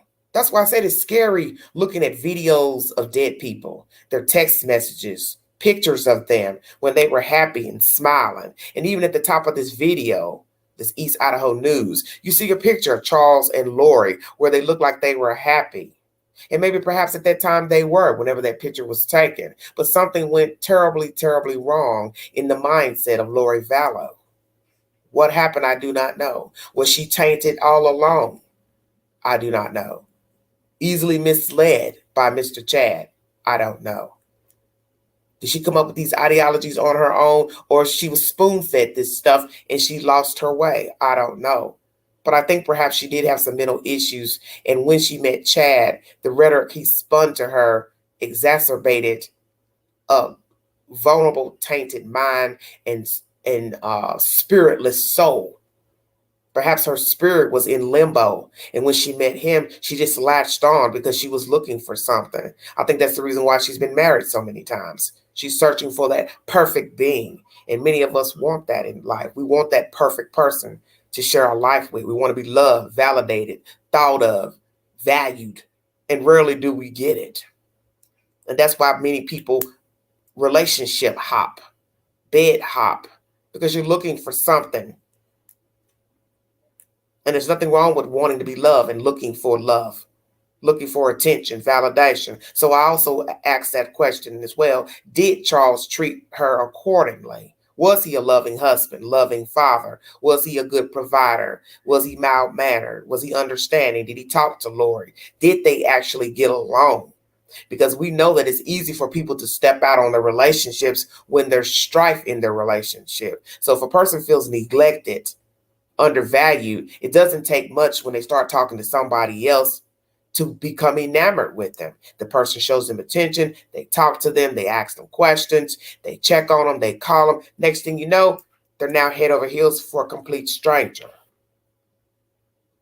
And little did she know, the stranger was the devil. Because anybody that believes in all this zombie stuff, there's something wrong with them. Chad knows there are no zombies out here. There's no coming back. There's no coming back 4 or 5 times. And if you believe in the scripture, you would already know you're not coming back as no damn flower or no ladybug. Ain't no coming back. When you're done on this earth, it's a wrap. And he should know that.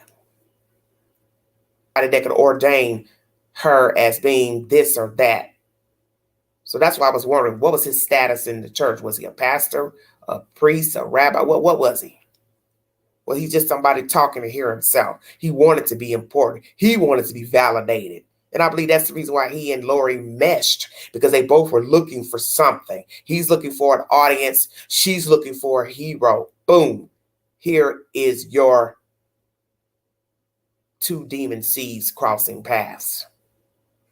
Because once you become coerced into madness, you're still guilty for going along with whatever the plans are hatched.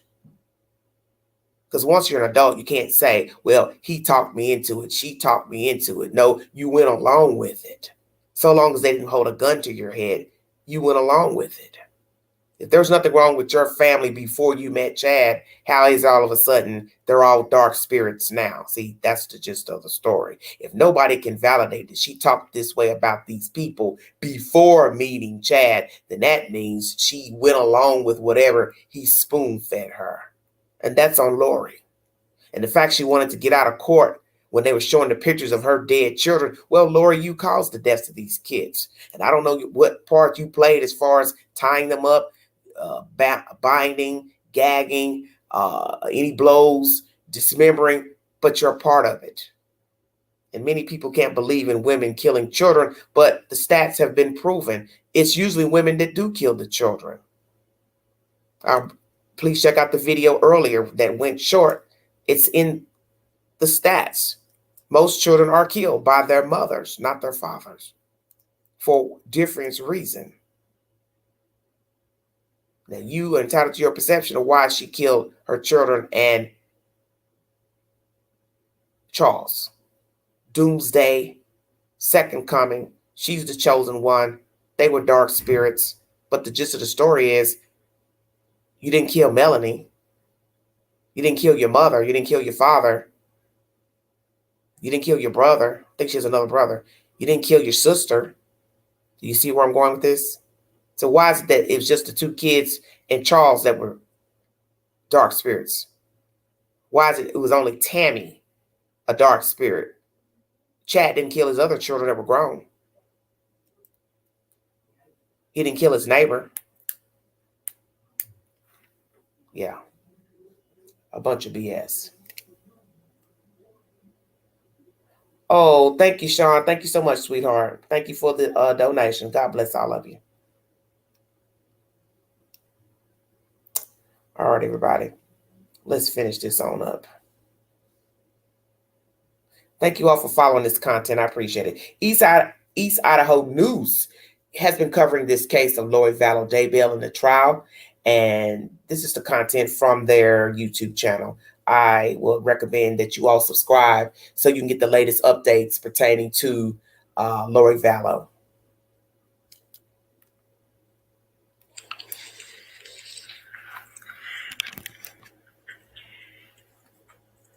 Did you also locate additional communications between Lori and Chad on that iCloud account? Yes, I did. And looking at the next page, do you recognize those messages?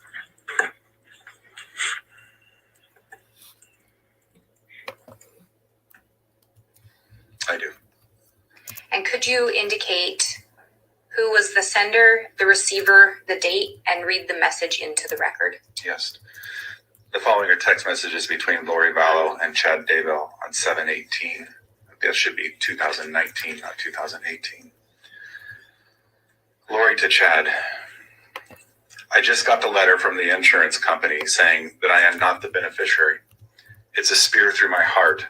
Who do you think he changed it to? Brandon or probably Kay? He left nothing for JJ. Okay, let's go back there. Hold on Chad a second. responded, the emails sent to the insurance company. It will show change of beneficiary. He must have. Who was the sender, the receiver, the date, and read the message into the record? Yes. The following are text messages between Lori Vallow and Chad Daybell on 7/18. That should be 2019, not 2018. Lori to Chad. I just got the letter from the insurance company saying that I am not the beneficiary. It's a spear through my heart. So she did know she wasn't the beneficiary. So we can't now say that she killed him for the life insurance policy, because you're now hearing testimony by a detective, words coming out of the mouth of Lori herself through texting. She is upset that she is not the beneficiary. She got a letter stating she was removed. So we now cannot say that's why she killed Charles. She was not on it. She did get knowledge. Melanie testified to this information during court this week, that Lori did tell her that she was not the beneficiary. And I questioned this during the live stream the other night.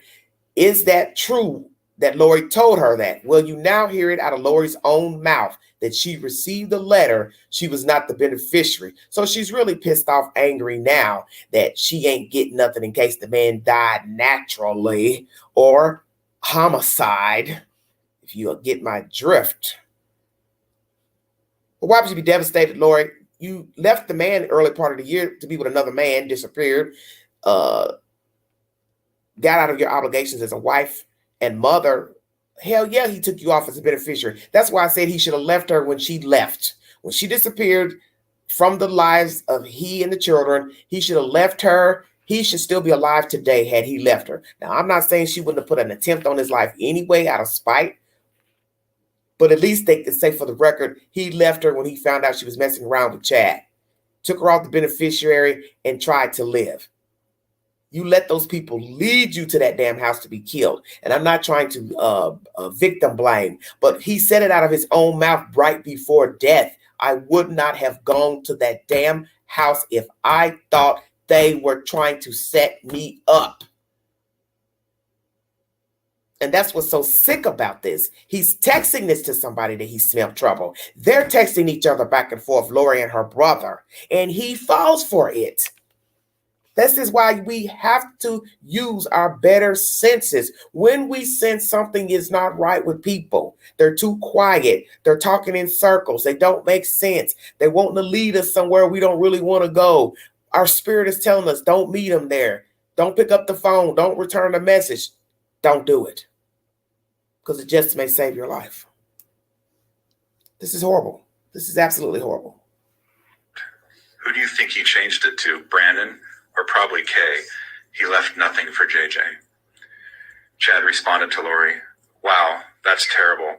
There's no way to find out. Lori responded to Chad, I might be able to see when I get his computer on Sunday. I could check. The emails sent to the insurance company. It will show change of beneficiary. He must have done it recently. Chad responds to Lori, it seemed you would have to You would have had to agree to the change. Maybe your name was forged. You should have a good paper trail to prove it. And again, these messages would have actually been sent on July 18th of 2019. Let's stop right there. Paper trail. Well, first of all, Chad, I don't think you need permission to take anybody off of any damn thing. If I don't want you on my beneficiary, I don't want you to be the beneficiary. That's my choice. It's my money. I pay the premium. And if I don't want my child, my dog, my cat, my mama to get my damn money, I have every damn right to walk in there and take them off. And nobody can tell me or ask me why I don't want you on it. Checkmate. Same thing with the bank. You don't want Susie Mae to get your money or be over your money in case you become ill, sign a will to whomever. That's your choice. It's all the same. Beneficiary, will, payee. You have the choice to say who you want to get your money, be over your money on your bank account in case you get sick, hurt in an accident. You can leave documents at the bank to say who you want to have access to your account in case something happens. You decide you don't want Pookie Ray Ray to be on it. You go to the bank and take them off. That's your choice. Nobody can force you to leave somebody's name on documents pertaining to monies. You want to change your will, you have every right. Get it notarized, have witnesses. And if you want to go ahead and tell the people that was in the will, hey, I ain't leaving you nothing, that's your choice as well. But I don't think he needed to confer with her to say, hey, I'm taking you off. I don't know the legal wranglings, but I don't think it matters because it's his money. He's paying the premium. And frankly, I think he wanted her to know. Yeah, I'm done with you. You ain't getting none of my damn money. You've been sitting here cheating with this damn man and he's married. You're not getting one lick of my money. Now, as far as the JJ situation with him leaving him something, he possibly left it to the sister because he knew if something happened to him, she would be the one to regain custody of JJ. JJ couldn't take care of himself, so it wouldn't be any need of leaving him any money. Now, I'm not saying he couldn't have stipulated in the will that or will something, but the point is, what he was probably thinking of, the boy is, and 9 times out of 10, it would be Kay and Larry who would regain custody of the child, and he would assume his sister would take good care of the boy child with that said money, assumingly. Because 9 times out of 10, we already know that he left the boy anything in a will and or beneficiary. He couldn't touch the money because he's a minor. He didn't owe you a damn dime, Miss Lori, because he felt betrayed by you. Now, you could have taken him to court and gotten alimony, spousal support, support for the children. It'd been up to a judge to decide if he would have to pay for your 2 children. But see, you weren't even smart enough to do that because you were too busy thinking of knocking him off, being angry. And I believe that's the reason why you didn't mind killing that little boy, because he's just a product of Charles. Charles has gotten under your skin, or as you called him, Ned or Garrett. Hell yeah, we're getting rid of everybody. I want to be with Chad. I ain't thinking about my family or anybody else. Lord have mercy. Just would have actually been sent on July 18th of 2019. Correct. So these messages were exchanged 7 days after the death of Charles Vallow. That is correct. Did these messages indicate anything to you as to whether or not Lori seemed to know she was not the beneficiary? Yes. Did it appear that she had just found out she was not the beneficiary? Yes. Did you find any indication that Lori knew she was not the beneficiary of a life insurance prior to Charles' death? Prior to Charles' death, no. Did the information you found lead you to believe she did not learn she was not the beneficiary until after Charles was deceased? That is correct.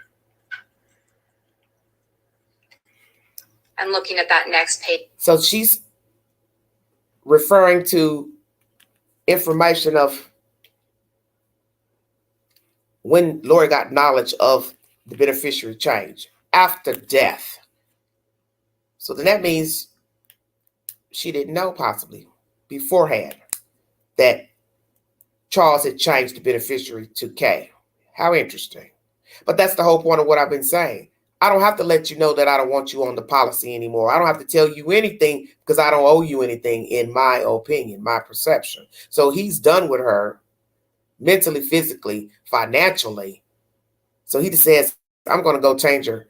I'm going to get out this marriage. I'm taking off my beneficiary. And don't you find it strange? He takes this woman off his beneficiary, don't know the date, and he ends up dead. Pay attention now. What are the odds of a person not telling somebody they took them out the beneficiary, allegedly? They end up dead, and then that person actually finds out after death they ain't even on the damn paper. Because perhaps maybe there was a motive at that time. So that's what I was wanting to know. The timeline of him changing her off the paper, then death, then his demise. So perhaps he never told her. So perhaps she was planning to get rid of him and, yes, wanting the money, still thinking she was on the paperwork. But then he's murdered, and then they notify her, sorry, you're not getting anything. Your name was taken off. So imagine that, the surprise. Because that's why I said it would make no sense to kill him for the money and knowing your name wasn't on the beneficiary. What would be the point of killing him? But then we've learned that people sometimes kill for other reasons, not necessarily greed, just to be rid of them and don't have to wrangle with them in court. And as I just said, they believe in this Mormon faith. They've chosen the faith to override murder. They're riding on image. We ain't worried about murdering these people. We're worried about our image in the church. Who cares that I'm going to murder these people? We don't want people looking at us as divorcees. So that lets you know that they were sick. Both of them were sick.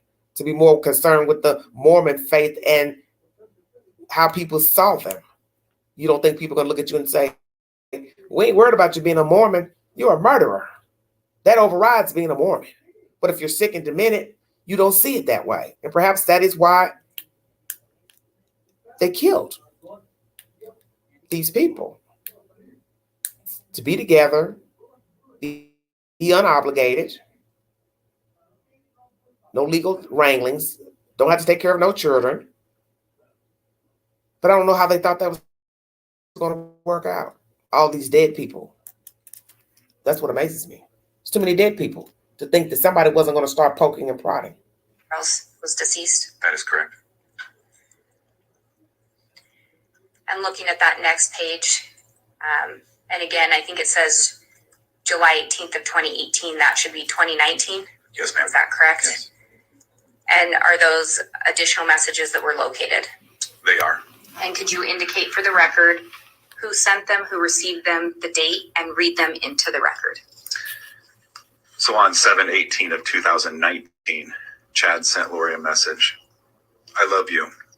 This is terrible, but it is probably another step in bringing down the Gadiantons, especially Brandon. Lori responded to Chad, nope, he can change it anytime he wants. He's the agent, and anyone can change their beneficiary anytime with their own signature. Right. I'm thinking it must be K. Chad sent Lori a message. It will be interesting if he got it changed after he had 2 bullets in his chest. Wow.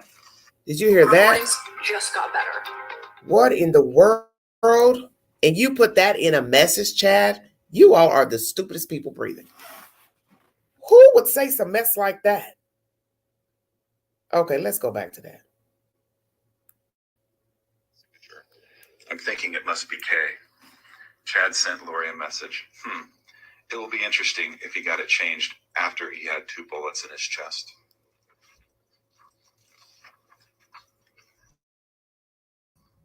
Well, Was there an additional message located? interesting. Yes. On 7/18, So what are you trying to say, Chad? That Kay changed it? How will she be able to change it? Without the agent saying, no, we don't have a copy of you being the beneficiary, ma'am. his wife Lori is the beneficiary. I think that would be a conflict if Kay showed up with documents saying she's the beneficiary versus another paperwork saying Lori was the beneficiary. Because naturally they're going to compare handwritings and dates. Lord have mercy, these people are stupid. 2019 at 12:19 hours. Lori sent Chad a message. So I talked to the insurance company. He changed it in March. So it was probably Ned before we got rid of him. They can't tell me to who, of course, but it's done. I'll still get the $4,000 a month from SS. I'll still get the $4,000 a month with Social Security. So that's between the two children. So $4,000 is a nice little lump sum for somebody because guess what? Somebody actually lives off of $4,000 a month somewhere in America.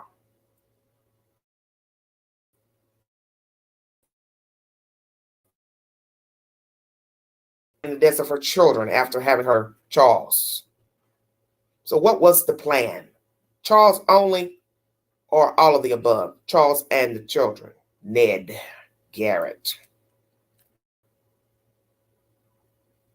So you can see she was thinking about money because why even talk about it? Well, okay, I'm not going to get the $1 million, but I'll still get the $4,000 in Social Security benefits. That would lead one person to think that this was about money. Just saying, because I've kind of bounced back and forth before knowing that Lori knew. When did she know about the beneficiary? We're now finding out she didn't find out till afterwards, after his death, because Melanie testified that, oh yeah, she did tell me she wasn't on the beneficiary. So I was wondering at that time when I got that information, did Lori know before he died? Because that told myself that'd be stupid to kill him and knowing you're not going to get any money if greed was the reason. We now hear she didn't learn about being off the beneficiary until after death. But you still have her talking about getting Social Security benefits as if, oh, well, I'll get at least $4,000 or so. So this is why I asked before, did Lori work? Has she ever worked? When was the last time she worked? Because with her traveling from state to state, Arizona, Idaho, Hawaii, what job could you have traveling back and forth between all these states? Because we're talking about Texas, Arizona, Idaho, and Hawaii with all the participants. So where was Lori's job with all this moving around? And that apartment complex where she lived with her brother was a nice looking place with townhomes that didn't look like, some rundown shacks. So what did she do for a living to afford to pay the rent and the bills? Just curious. Your Honor, I'm going to object to the actual form of what he just read. Let me review the record briefly here. And Your Honor, I think I know where counsel's going with this, and we could maybe just have him reread the last line. That'd be fine. Okay, I think a word was added. let's have him reread that, please, so it's accurate. I'm sorry. I'll still get the $4,000 a month from SS. Thank you. Does that? That does comport. Thank you. Thank you. Looking at the next page, do you recognize that message? I do. And can you indicate who had sent that message? This is a message found on Lori's device, the Lolly time from Chad to Lori, dated 7/26/2019 at 8:13 p.m. Could you read it into the record? Tonight I figured out who I feel like. I'm a grown-up version of Harry Potter who has to live with the Dudleys in his little space under the stairs. Every few weeks I get to escape and have amazing adventures with my goddess, lover, but then I have to return to my place under the stairs, feeling trapped. But I sense permanent freedom is coming. And going to the next page, do you recognize that message? Yes, I do. And could you indicate the date that was sent, to whom it was sent, and by whom, and read the text into the record? Yes, so on 7/30 or July 30th, 2019, Chad sent Lori an SMS message that read, I got the inspiration to go back to my original death percentages that helped us track Charles, Ned, etc. Tammy is very close. Her percentage has fallen steadily since Hiplos left. It is encouraging. If you're a small business owner and you haven't heard about Sendle. Sorry about that, you guys. So you see here, they're plotting using this dark entity, dark zombie as an excuse to knock these people off. Oh yeah, her percentages are dropping, Tammy's too. So here we now have it confirmed. He's saying she's dark as well. So that's probably who put these ideologies in Lori's head. Because what you have to ask yourself is, was she talking like this before she met Chad Daybell?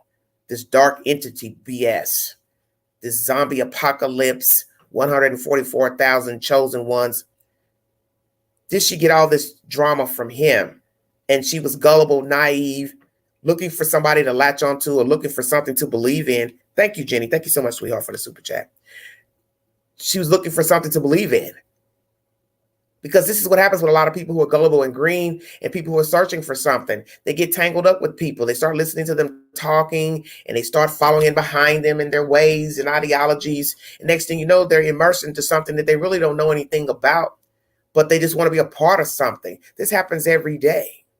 But like I said, I'd like to have confirmation if Lori was mentally disturbed before meeting Chad, because I'd like to know if she was seeing therapists, taking anxiety medicines, taking any type of meds like pills, Xanaxes, pill popping. I'd like to know what her state was before meeting him. Any drug use, prior use during her marriage and meeting Chad, because this is going to go to show if she was easily coerced or she was a free thinker.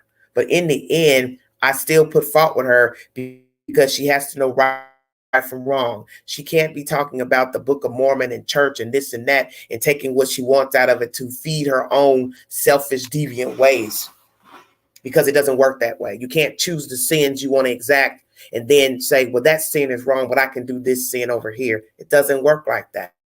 And most of us know this, especially those of us who do believe in the Bible. And if you believe in the Book of Mormon, I don't know much about the Book of Mormon. I don't know anything about it, quite frankly, but it is what it is. You're taking what you want from the scripture. And as I call it, pimping Jesus. You're riding on murder, but you're upholding adultery and lying and defrauding. It doesn't work like that. And God and Jesus ain't told you to go kill those people. You did that on your own. So here you have confirmation where he's talking about Tammy. Her percentages are dwindling. So possibly this is where Lori got all this foolish talk from, of zombies, dark spirits.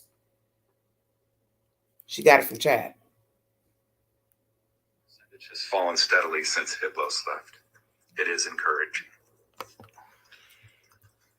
And we see in there the mention of Ned, who you've already indicated you were able to determine who that was. And let's say this, that's encouraged. That's letting you know he's pushing to kill this lady. Good. Her percentages are going down, or going up with, however you want to word it. So she's ready to be put on the chopping block. That's what he's saying. She's next. We got rid of Charles. Your brother helped us out. Uh-oh, my wife, she's got to go too. She's looking darker and darker. Don't you see where this is going? But that's someone in the chat said. Perhaps this is just something he used to just knock these people off. He found a gullible person, which was Lori Vallow. She fell for it. He's been wanting to get rid of his wife, and she took the ploy. She took the decoy. She went right along with it. He started feeding her all this zombie bullshit. She fell for it. Next thing you know, she's raiding her family by darker. Now everybody's darker and dead. Don't you find that interesting? Everybody's dark and dead. But everybody else is alive and breathing and great. They're in the light.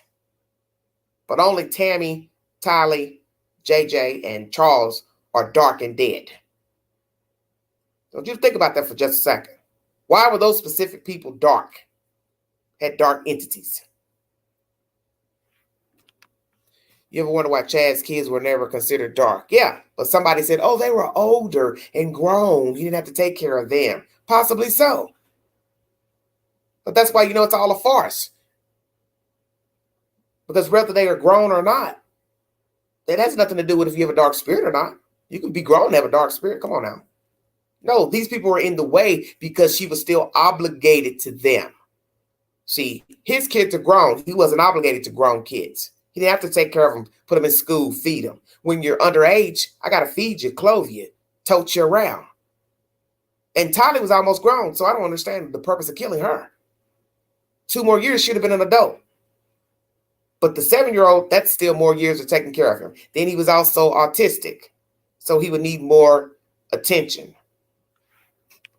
So was Chad and Tammy, give me a break. So was Chad and Tammy, give me a break. It's dollars. I think Chad is like a lot of people who write, makes you think of Stephen King and all those books that Stephen King would write, like the Dark Twin or whatever, that movie he made and book a long time ago. You write that stuff so much, you start to believe the junk that you have been writing and reading. This is why they tell you when you have a tainted mind, you don't need to be reading horror stories and mysteries of people being murdered and slaughtered, because you may fall off into the deep end. Especially if a person is schizophrenic and not well, they don't need to be reading that type of stuff. Perhaps Chad is one of those type of people. He was already tainted. He's writing this fictional garbage, and he's starting to believe the stuff that he's written or reading. And then now he's going out here spewing that junk and looking for a victim. Voila, here comes Lori, perfect victim. She's looking for something. She falls under his armpit, listening to the garbage. Now she's hook, line, and sinker. Oops, I got me one. Oops, she's a pretty lady. Oops, I'm attracted to her. You hear him talking in his text message, being with his goddess and running home to hide up under the stairs. He's telling you he's not happy. He's met this blonde. He's in love with her. He wants to be with her. Now he wants to get rid of his wife so he can be with her. And now she's getting rid of her family to be with him. But look at the end result. They're both in jail. So what was the point? There wasn't. But that's their perception. We'll knock everybody off to be together. But they didn't think about phone data. You can't be this old and be this dumb. You left traces. You're talking about the people in text messages. And you didn't think the detectives weren't going to find the text messages? So I'm going to ask this question. Chad, Lori, was it worth it? Killing all these people? That was. Does that additional name Iplos or Hiplos, were you able to determine who that references to? Yes, I was. And who was that? That was one of the first names that was associated with an evil or dark spirit associated with Charles Vallow, was Hiplos. Did you also locate messages between Alex and Lori on that? So first he's called Hiplos, then Ned, then Garrett. Lori, you sure had a lot of names for your husband. So what should we call you? Wench, bitch, MF, harlot, stank, vow, bottom feeder, demon seed, demon child, Satan's spawn. What should we call you, Lori Vallow Daybell? Since you had all these disgusting names and crazy male names you were giving your husband at the time. Yes, I find it interesting. He's calling her a goddess. Well, then you should have left your wife, divorced your wife, and she should have divorced Charles. And you two could right now be walking free, hand in hand. Because this is something that everyone seems to forget about true crime and murdering spouses and girlfriends and boyfriends. If a person will murder their spouse for you, allegedly, who's to say they won't murder you when they tire of you or you start doing things they don't like? Bingo card. Did you not think about that, Lori, Chad? The day that Lori would get tired of you, You're not giving her what she wants. You can't take care of her, giving her her needs, meet her needs, that you would too become a Ned Garrett or whatever that other name is. And then she'd be looking for somebody to plot your death. So Alex, if he was alive, she'd be plotting your death in a couple of years. Stay woke. See, this is what I said about lying. If they'll lie to you, they'll lie about you. If they will kill for you, they would kill you too. Why not? Anybody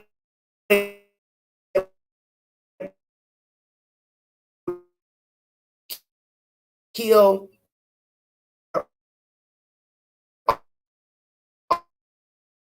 on who are yelling in everybody else's storyline that's breathing?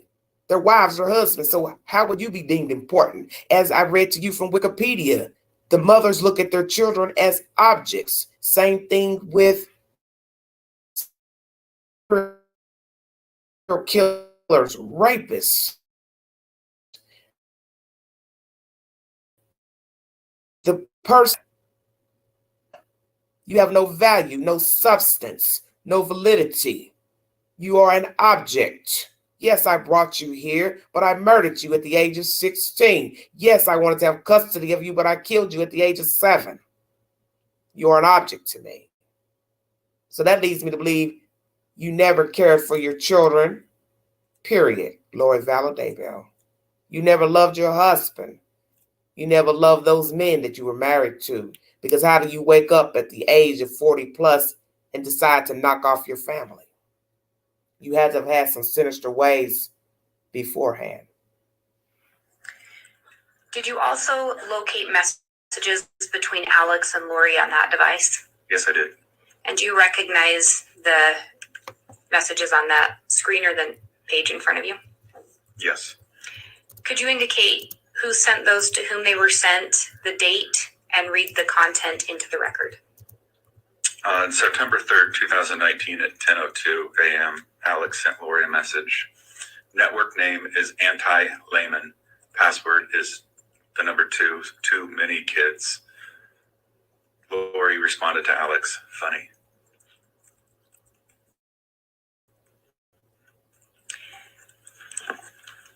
And this was sent on September 3rd of 2019.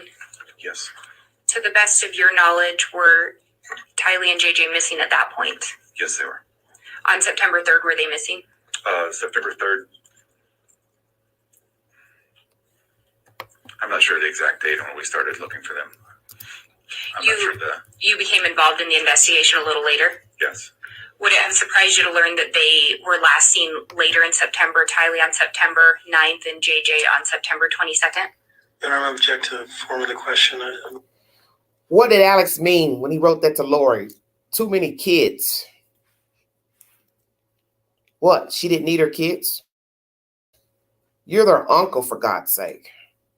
So what did you mean by that? You can't answer because you're dead. What did the brother mean by that? Too many kids.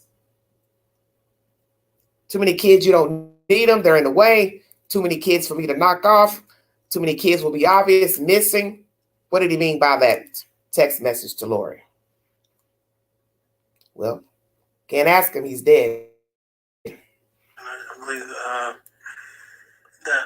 well, you know what, I'll just withdraw it. Okay. I'm not sure the exact day that they went missing in this case, but like I said, I did pick up this investigation later on in January.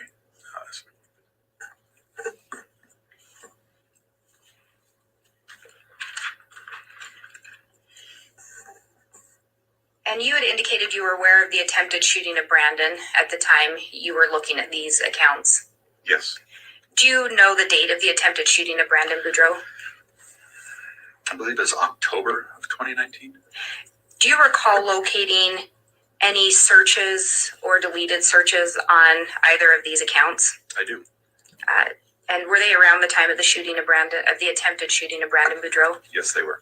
Do you recall what they were searches for?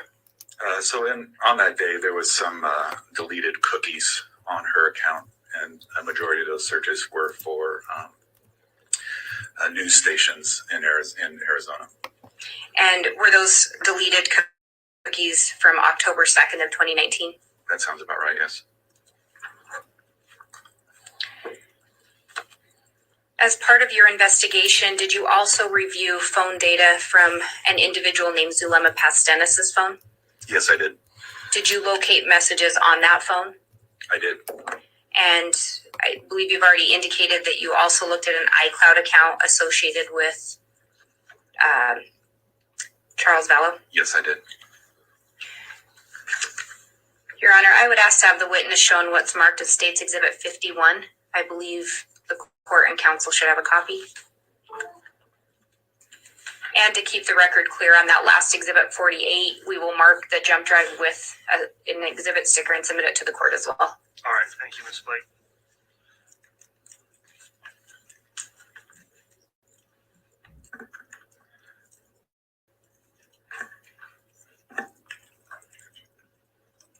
And can the witness be shown that exhibit? Yes.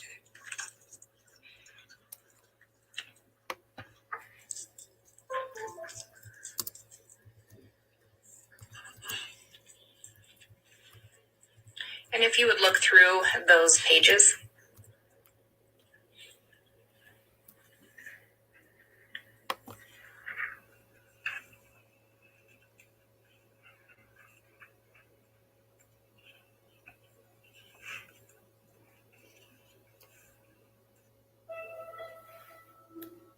Very interesting information the state is bringing to the public. Was Lori Vallow misled by Chad Daybell? I'd like to hear you all's answer. Put it in the chat and also take the poll on my community page.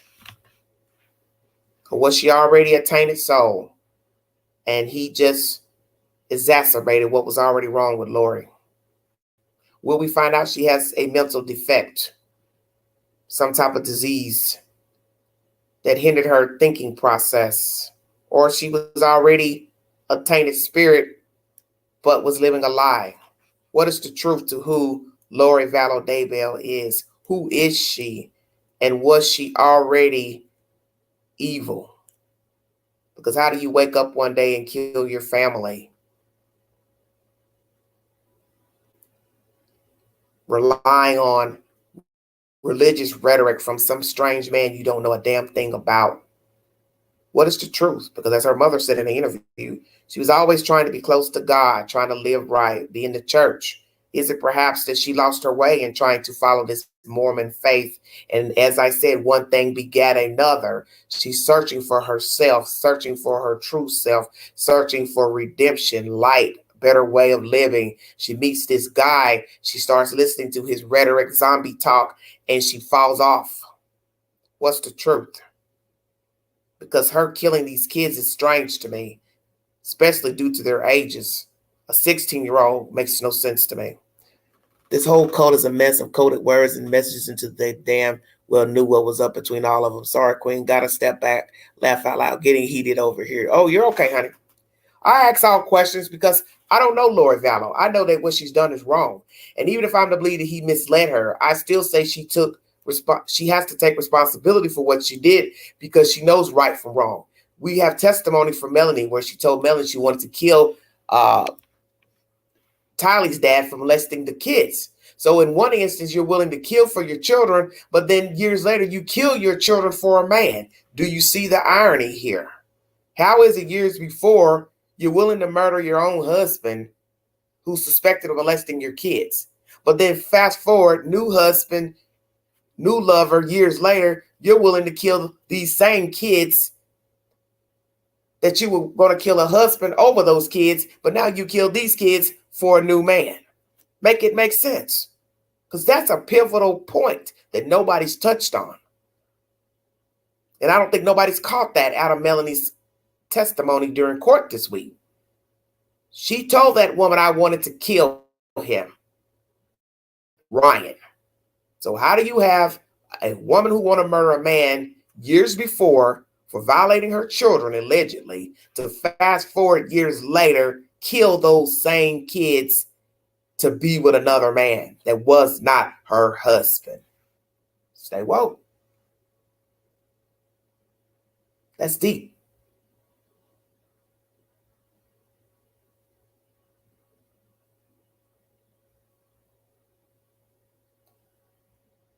Why this is not playing? Okay.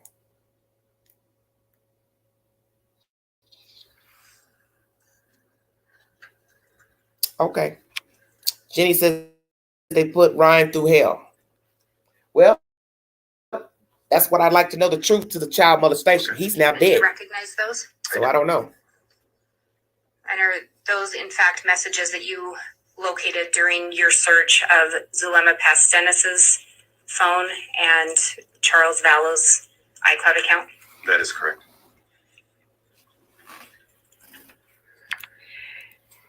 And did you go over that exhibit with the state?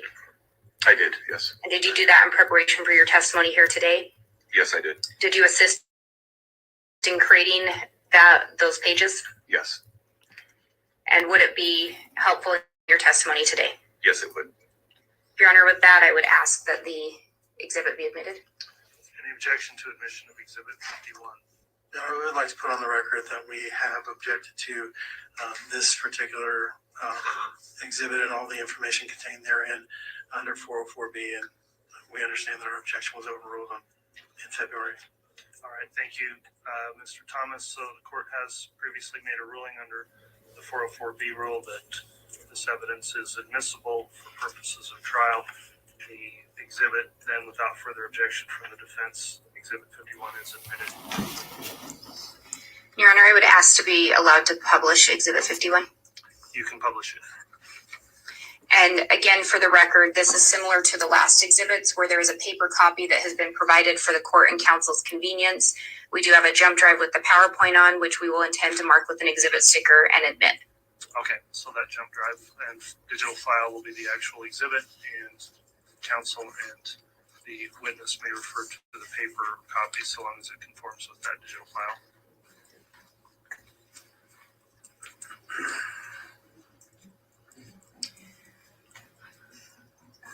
Detective, do you recognize the messages on the screen or on the paper in front of you? I do. And do you recall if those were located from a phone extraction on a device belonging to Zulema Pastenis? Yes, they are. Could you could you indicate who sent the message, who received it, the date, and then read the content of the message into the record? Yes, the first message from Lori Vallow to Zulema Pastenis, dated May 29th, 2019 at 10:32 a.m. Perfect. I found out there are 4. One is a level 4 entity. His name is Hiplos. The H is silent. The other 3 are level 3s. Let's do this. Message from Lori Vallow to Zulema Pastenis on June 2nd, 2019 at 11:54 a.m. Yes, it does. Let's put some fire energy towards Hiplos now. He is driving now, and today is the day. I can do it spiritually. Let's go to him and hover over the truck till we do it. Are you ready? And again, and Judge, can we take a brief recess? Yes. All right, we're going to take a brief recess.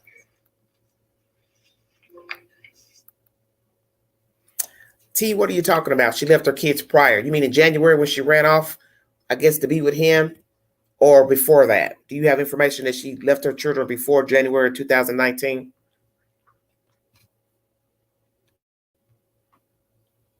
It'd be nice if one of you all hit the link to explain your opinions. Give the viewing audience someone to listen to besides the Queen in this audio. I'm an alumni of Recovery Unplugged. Sorry about that. It's commercial. Wish I knew how to do these without these commercials in here.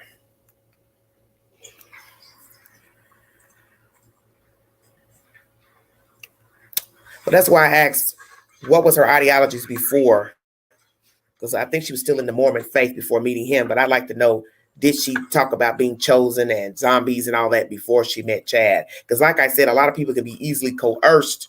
And Melanie said she acted like that when she met her. That she jumped on the bandwagon to sell her story when she was telling her about her life. And she was telling her all that stuff about that husband molesting the kids, which I don't think she should have told a stranger that. You don't tell strangers stuff like that. That's my opinion. Sometimes you have to, weed people out before you start telling them personal stuff. I I think the state is ready to proceed if the court is ready. Yes, thank you. I apologize for that. We had a power issue. I think you already indicated, but did you determine who Hiplos was referring to? Yes, Hiplos was the name of the entity within Charles Vallow. Do you recognize the messages on the next slide? I do. Could you indicate who the sender was, the receiver, the date, and read the content into the record? Yes, the message from Zulema Pastenis to Lori Vallow, July 2nd, 2019 at 7:52 p.m. Also, I was given instructions today to rip, tear, or burn the aura of Hiplos to let the body energy out so he can't re-enter. The next message is from Chad Daybell to Zulema Pastenis on July 2nd, 2019 at 8:35 p.m. I am very happy to find out these estates. You and Lolo have doing amazing work. Mother Earth is so grateful to you both. Thank you as well for your help with Hiplos. He is so very close. Chad Daybell message to Zulema Pastenis, July 13th, 2019 at 9:57 a.m. Hi, Zulema. Yes, I would be happy to give you a blessing, possibly this evening or tomorrow. It is crazy about Charles, but such a relief. In that second message, through your review of accounts and phone records, were you able to determine who Lolo would be referring to? Yes, I was. And who was that? Lolo was a nickname for Lori Vallow. And that last message was sent on July 13th of 2019. Yes, it was. And Charles would have already passed away at that point. That is correct. Do you recognize the messages on the next slide? I do. And could you indicate who they were sent from, to whom, the date, and read them into the record? Yeah, the following messages were between Lori Vallow and Zulema Pastenis on June 2nd, 2019. The messages range from 11:55 a.m. to 12:42 p.m. and they read as follows. Zulema to Lori. I'm ready. Lori to Zulema. Let's go now. Zulema to Lori. That is powerful. I'm still sending fire. Lori to Zulema. Yes, it is. I am blinding him with light. Zulema to Lori. Ooh, that's awesome. Lori to Zulema. I'm feeling it big time. Raphael is with us. Zulema to Lori. I feel him. Lori to Zulema. Did he leave? Zulema to Lori. I can't see him. I felt like I was chasing him because I saw me running after someone. Lori to Zulema. Get him. Zulema to Lori. Oh, I'm chasing. Lori to Zulema. You are amazing, lady. I love you.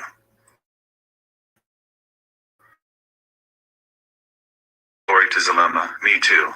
I'll keep the light, abs, fire, gong till he's gone. Zulema to Lori. Me too. I'm still sending it.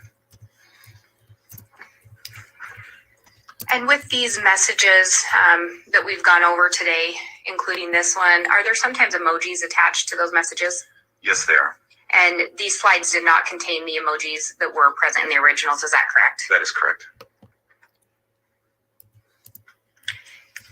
We talked previously about the email account kkwalker75@yahoo.com. Did you locate additional messages linked to that email? I did, yes. And do you recognize the message on the next slide? Yes, I do. Can you read that into the record? Message was sent April 21st, 2019 at 6:20. Do this to help achieve near perfect 20. Sorry about that. It's either.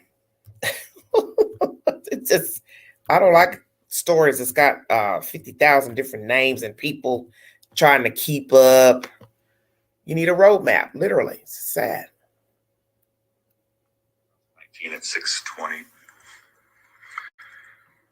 Dear Brother Daybell, hi, this is Karen from Vallow.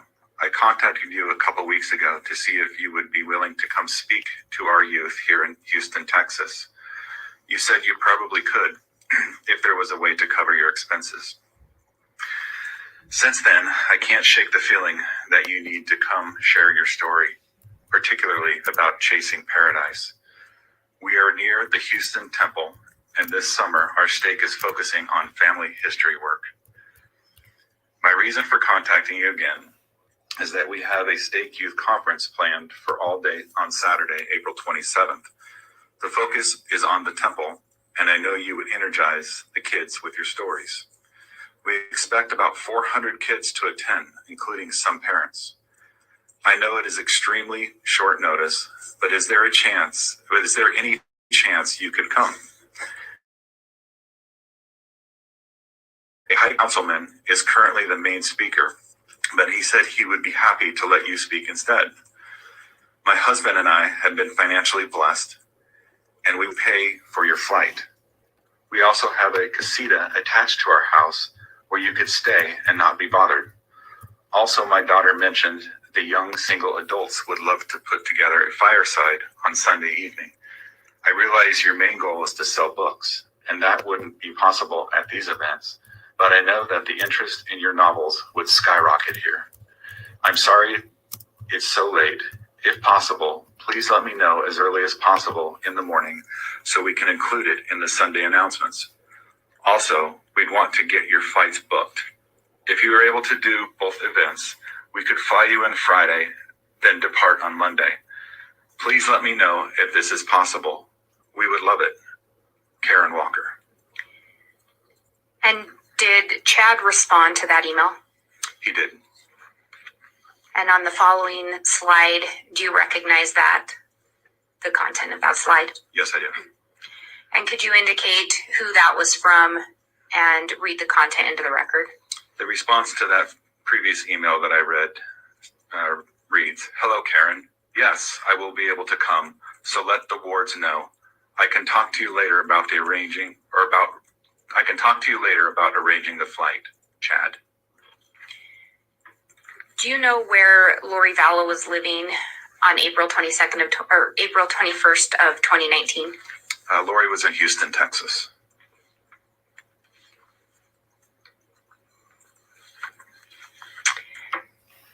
When you did your review of these messages,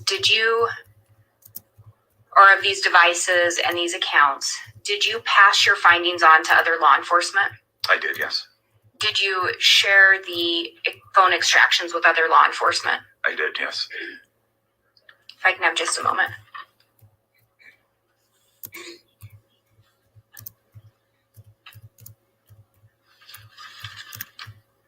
The state has no further questions. All right, that's the end of that, everybody. East Idaho News is the source. Hold on one second, you guys. I'm going to wrap this live up here shortly.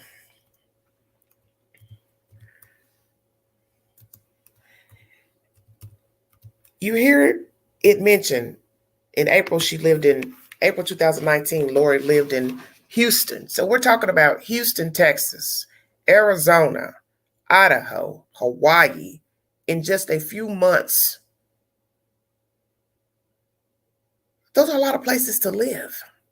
Texas, Arizona, Idaho, Hawaii, different husbands, dead wives, missing children, and children found dead almost a year later on Chad Daybell's property. Oh, honey, Jenny, you're welcome to hit the link anytime. All you have to do, sweetheart, is just hit the link. When I put it in the chat, you hit it, and then it scrolls you on up. I don't know whether you're having any problems, but you hit the link, and it should guide you up. It should say StreamYard, show you if you can show yourself. You don't have to show yourself. Just turn the camera off. Make sure your mic is on. The rest is history. But let's talk about that for a minute. All these different states. This goes back to what the son said. Kobe, that they moved around a lot when he was a kid. Why? Different fathers, different men, different marriages. Why? Was Lori the problem in her relationships? How did she treat her children? How did her children feel about having different men in their lives and moving from place to place? As I said, you can't build good courtships and relationships with people when you're moving around a lot. We're in a digital age now where you can move around a lot and stay in contact with people by Messenger, iPhones and Skyping and Zoom and all that. But 20, 30 years ago, we didn't have any of this. So you just have to talk to people on the cell phone or visit them personally. So I find it interesting. We've got different states and cities mentioned in this commentary, in this court proceeding, all these different places she lived. That's a lot of moving around. Arizona, Idaho, get married in Hawaii. It's too much. So here it seems that this is a pattern. Now maybe they had two houses, Charles, a house in Houston, maybe a house in Arizona. Maybe he was financially secure to where he could own separate homes. But I still think back to what the son said in that interview, that growing up, we moved around a lot. And then she had different men in her children's lives. Then there's the allegation of Mr. Ryan molesting the children. Do not know the validity to that. He can't speak on that. He's no longer living. Then the son was brought up on charges last year for allegedly raping his wife on a visit to her home. Charges have been dropped. This family is tainted, and you can see the devil following these people around. But this is what happens when people come from tainted people. It's like the scripture says, sins of the father and the mother. It can be generational curses. One thing begets another. Mother was bad, daddy was bad, did bad things. Then the child grows up, could be a decent human, but he befalls to bad news, bad luck. Because perhaps the curse has followed the children into the next generation and so on and so forth. And I've seen that with a lady I took care of many years ago. She was 90 plus years old, but she was a bitter bitch, angry all the time, complaining, moaning, still holding on to the fact that her husband left her 40, 50 years beforehand. Just stupid. And then she didn't have a good relationship with her daughter. She had one daughter who was 60 plus years old. They didn't have a good relationship. Then we found out that that daughter didn't have a good relationship with her 28-year-old daughter. So here we had 3 generations of miserable women who couldn't stand each other. And then the 28-year-old had a small child, a girl child. Are you all following what I'm saying?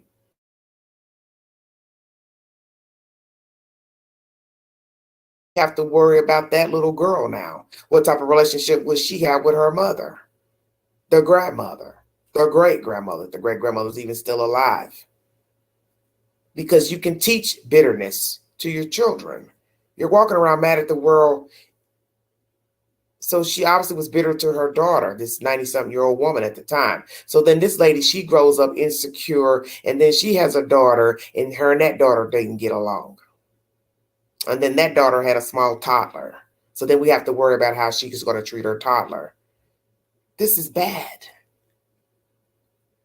And sometimes your sins can come forward and haunt your children. And people don't think about that. The things you did in your past can be a repeat in the future. You use drugs, alcohol, and then next thing you know, your child grows up to be a drug addict, alcoholic. They say it's in the genes. Or maybe you committed some horrible sin and it came back and boomerang and affected your child, such as perhaps you were a young person or two, and then next thing you know, your child ends up being murdered. I've seen that happen recently, last year. A man was known to have killed 2 people. And then last year, someone murdered his daughter, domestic situation. And then he just died here recently from a heart attack. Stay woke. Sins of the father. Could it be generational curse? So then we have to wonder about her children. Will they be plagued by the same fate that befell the mother? She has a lot of children, at least 6 kids, a young lady. People don't think about the things they do can affect their children down the road. Boomerang. 6 degrees of separation. You take a life and then somebody takes your child's life? Could it be karma came back? The reaper wasn't done. Lori Vallow Daybell, who is she? Was she tainted mentally, physically, spiritually before meeting Chad Daybell? Did he coerce her into this zombie apocalyptic mindset? Or was she already tainted, mentally disturbed, and or just an evil being pretending to be a nice lady?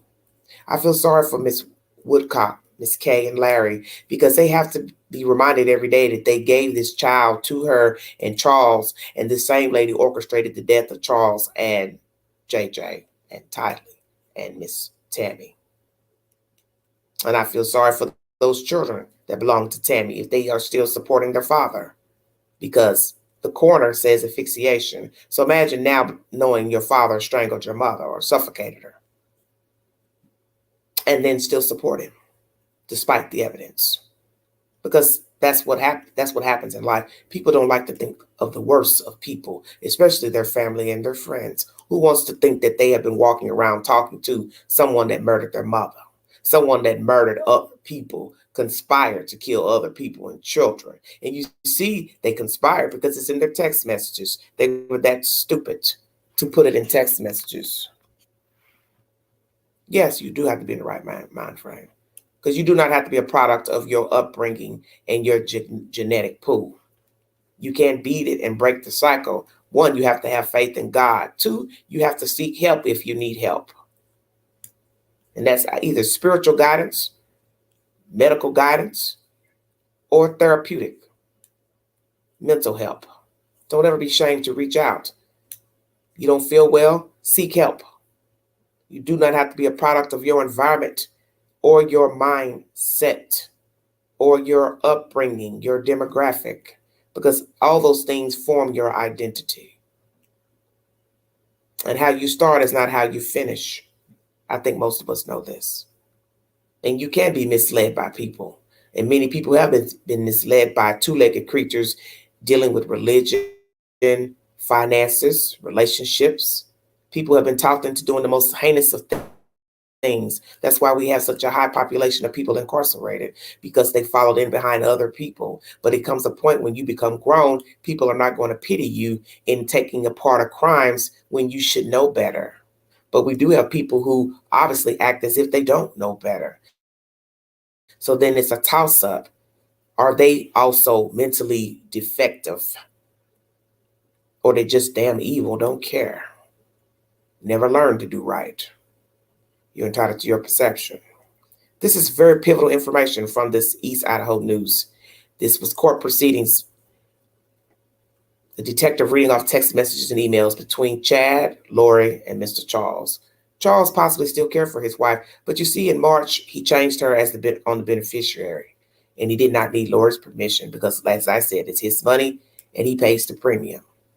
And I'm sure she was devastated when she found out he took her off. That was even more of a reason for her to kill him. Oh, this is what he's going to do to me? But that's the point of the story. What have you been doing to your husband? You've been cheating on him, lying.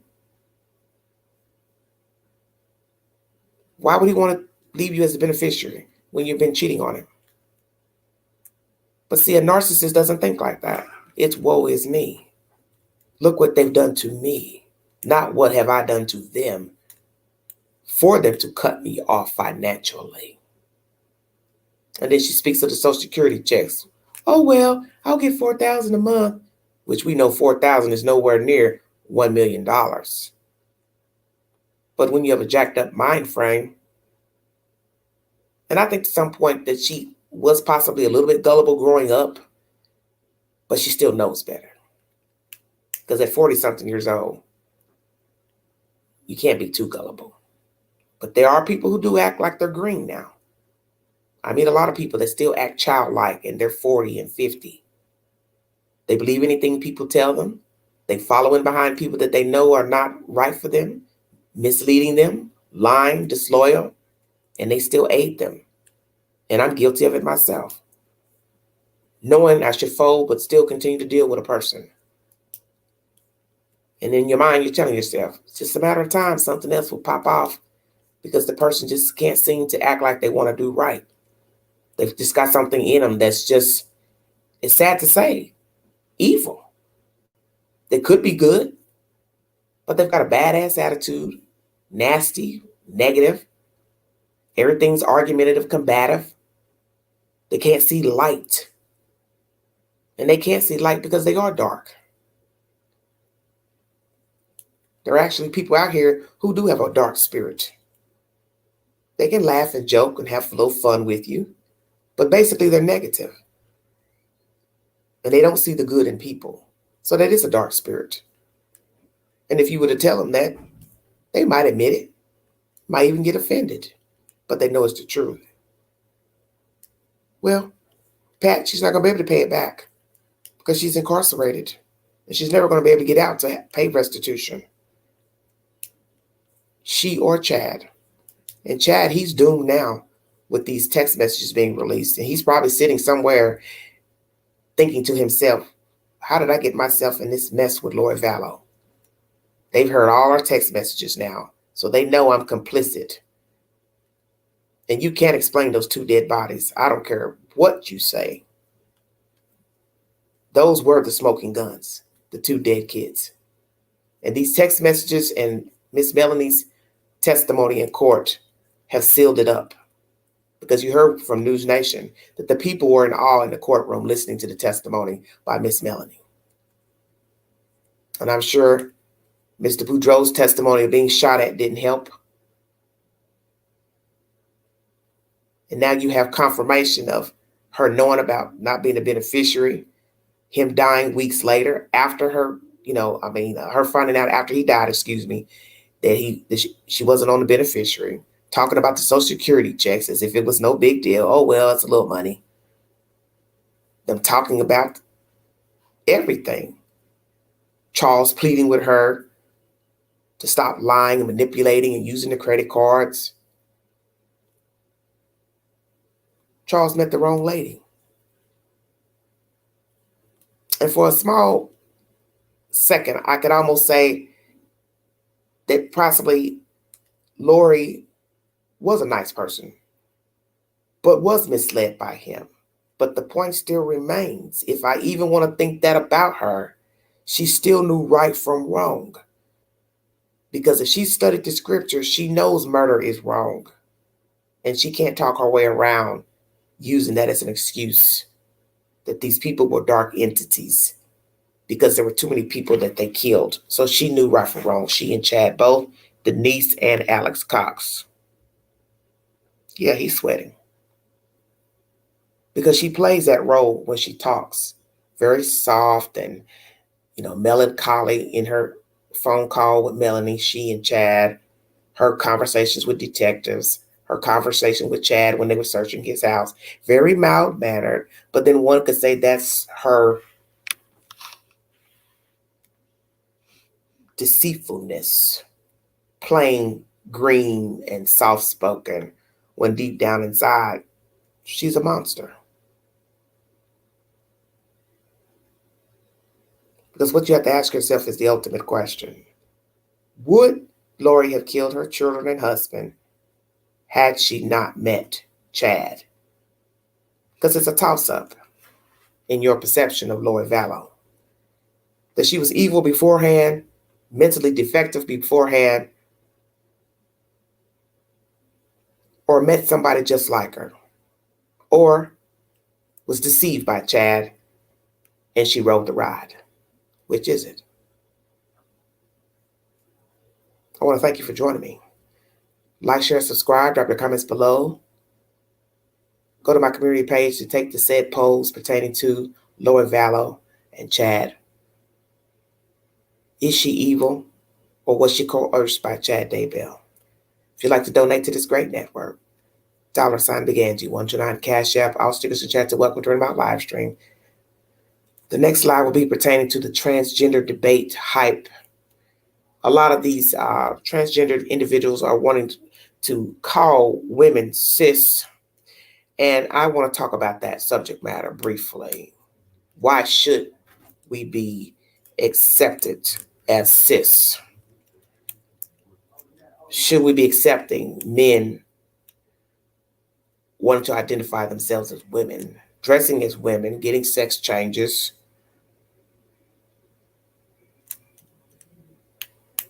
Should it be acceptable? Is it misleading to people, children, to walk around pretending to be a woman, dressed in women's clothing, makeup, eyelashes, carrying a purse, and wanting to be identified as a woman when biologically you were born a man? That's my next live stream. I'll probably bring that late tonight. Thank you for your time. When I get an update pertaining to Lloyd Vallow and the said information in court, I will bring it to you. You have been listening to The Vault. XL.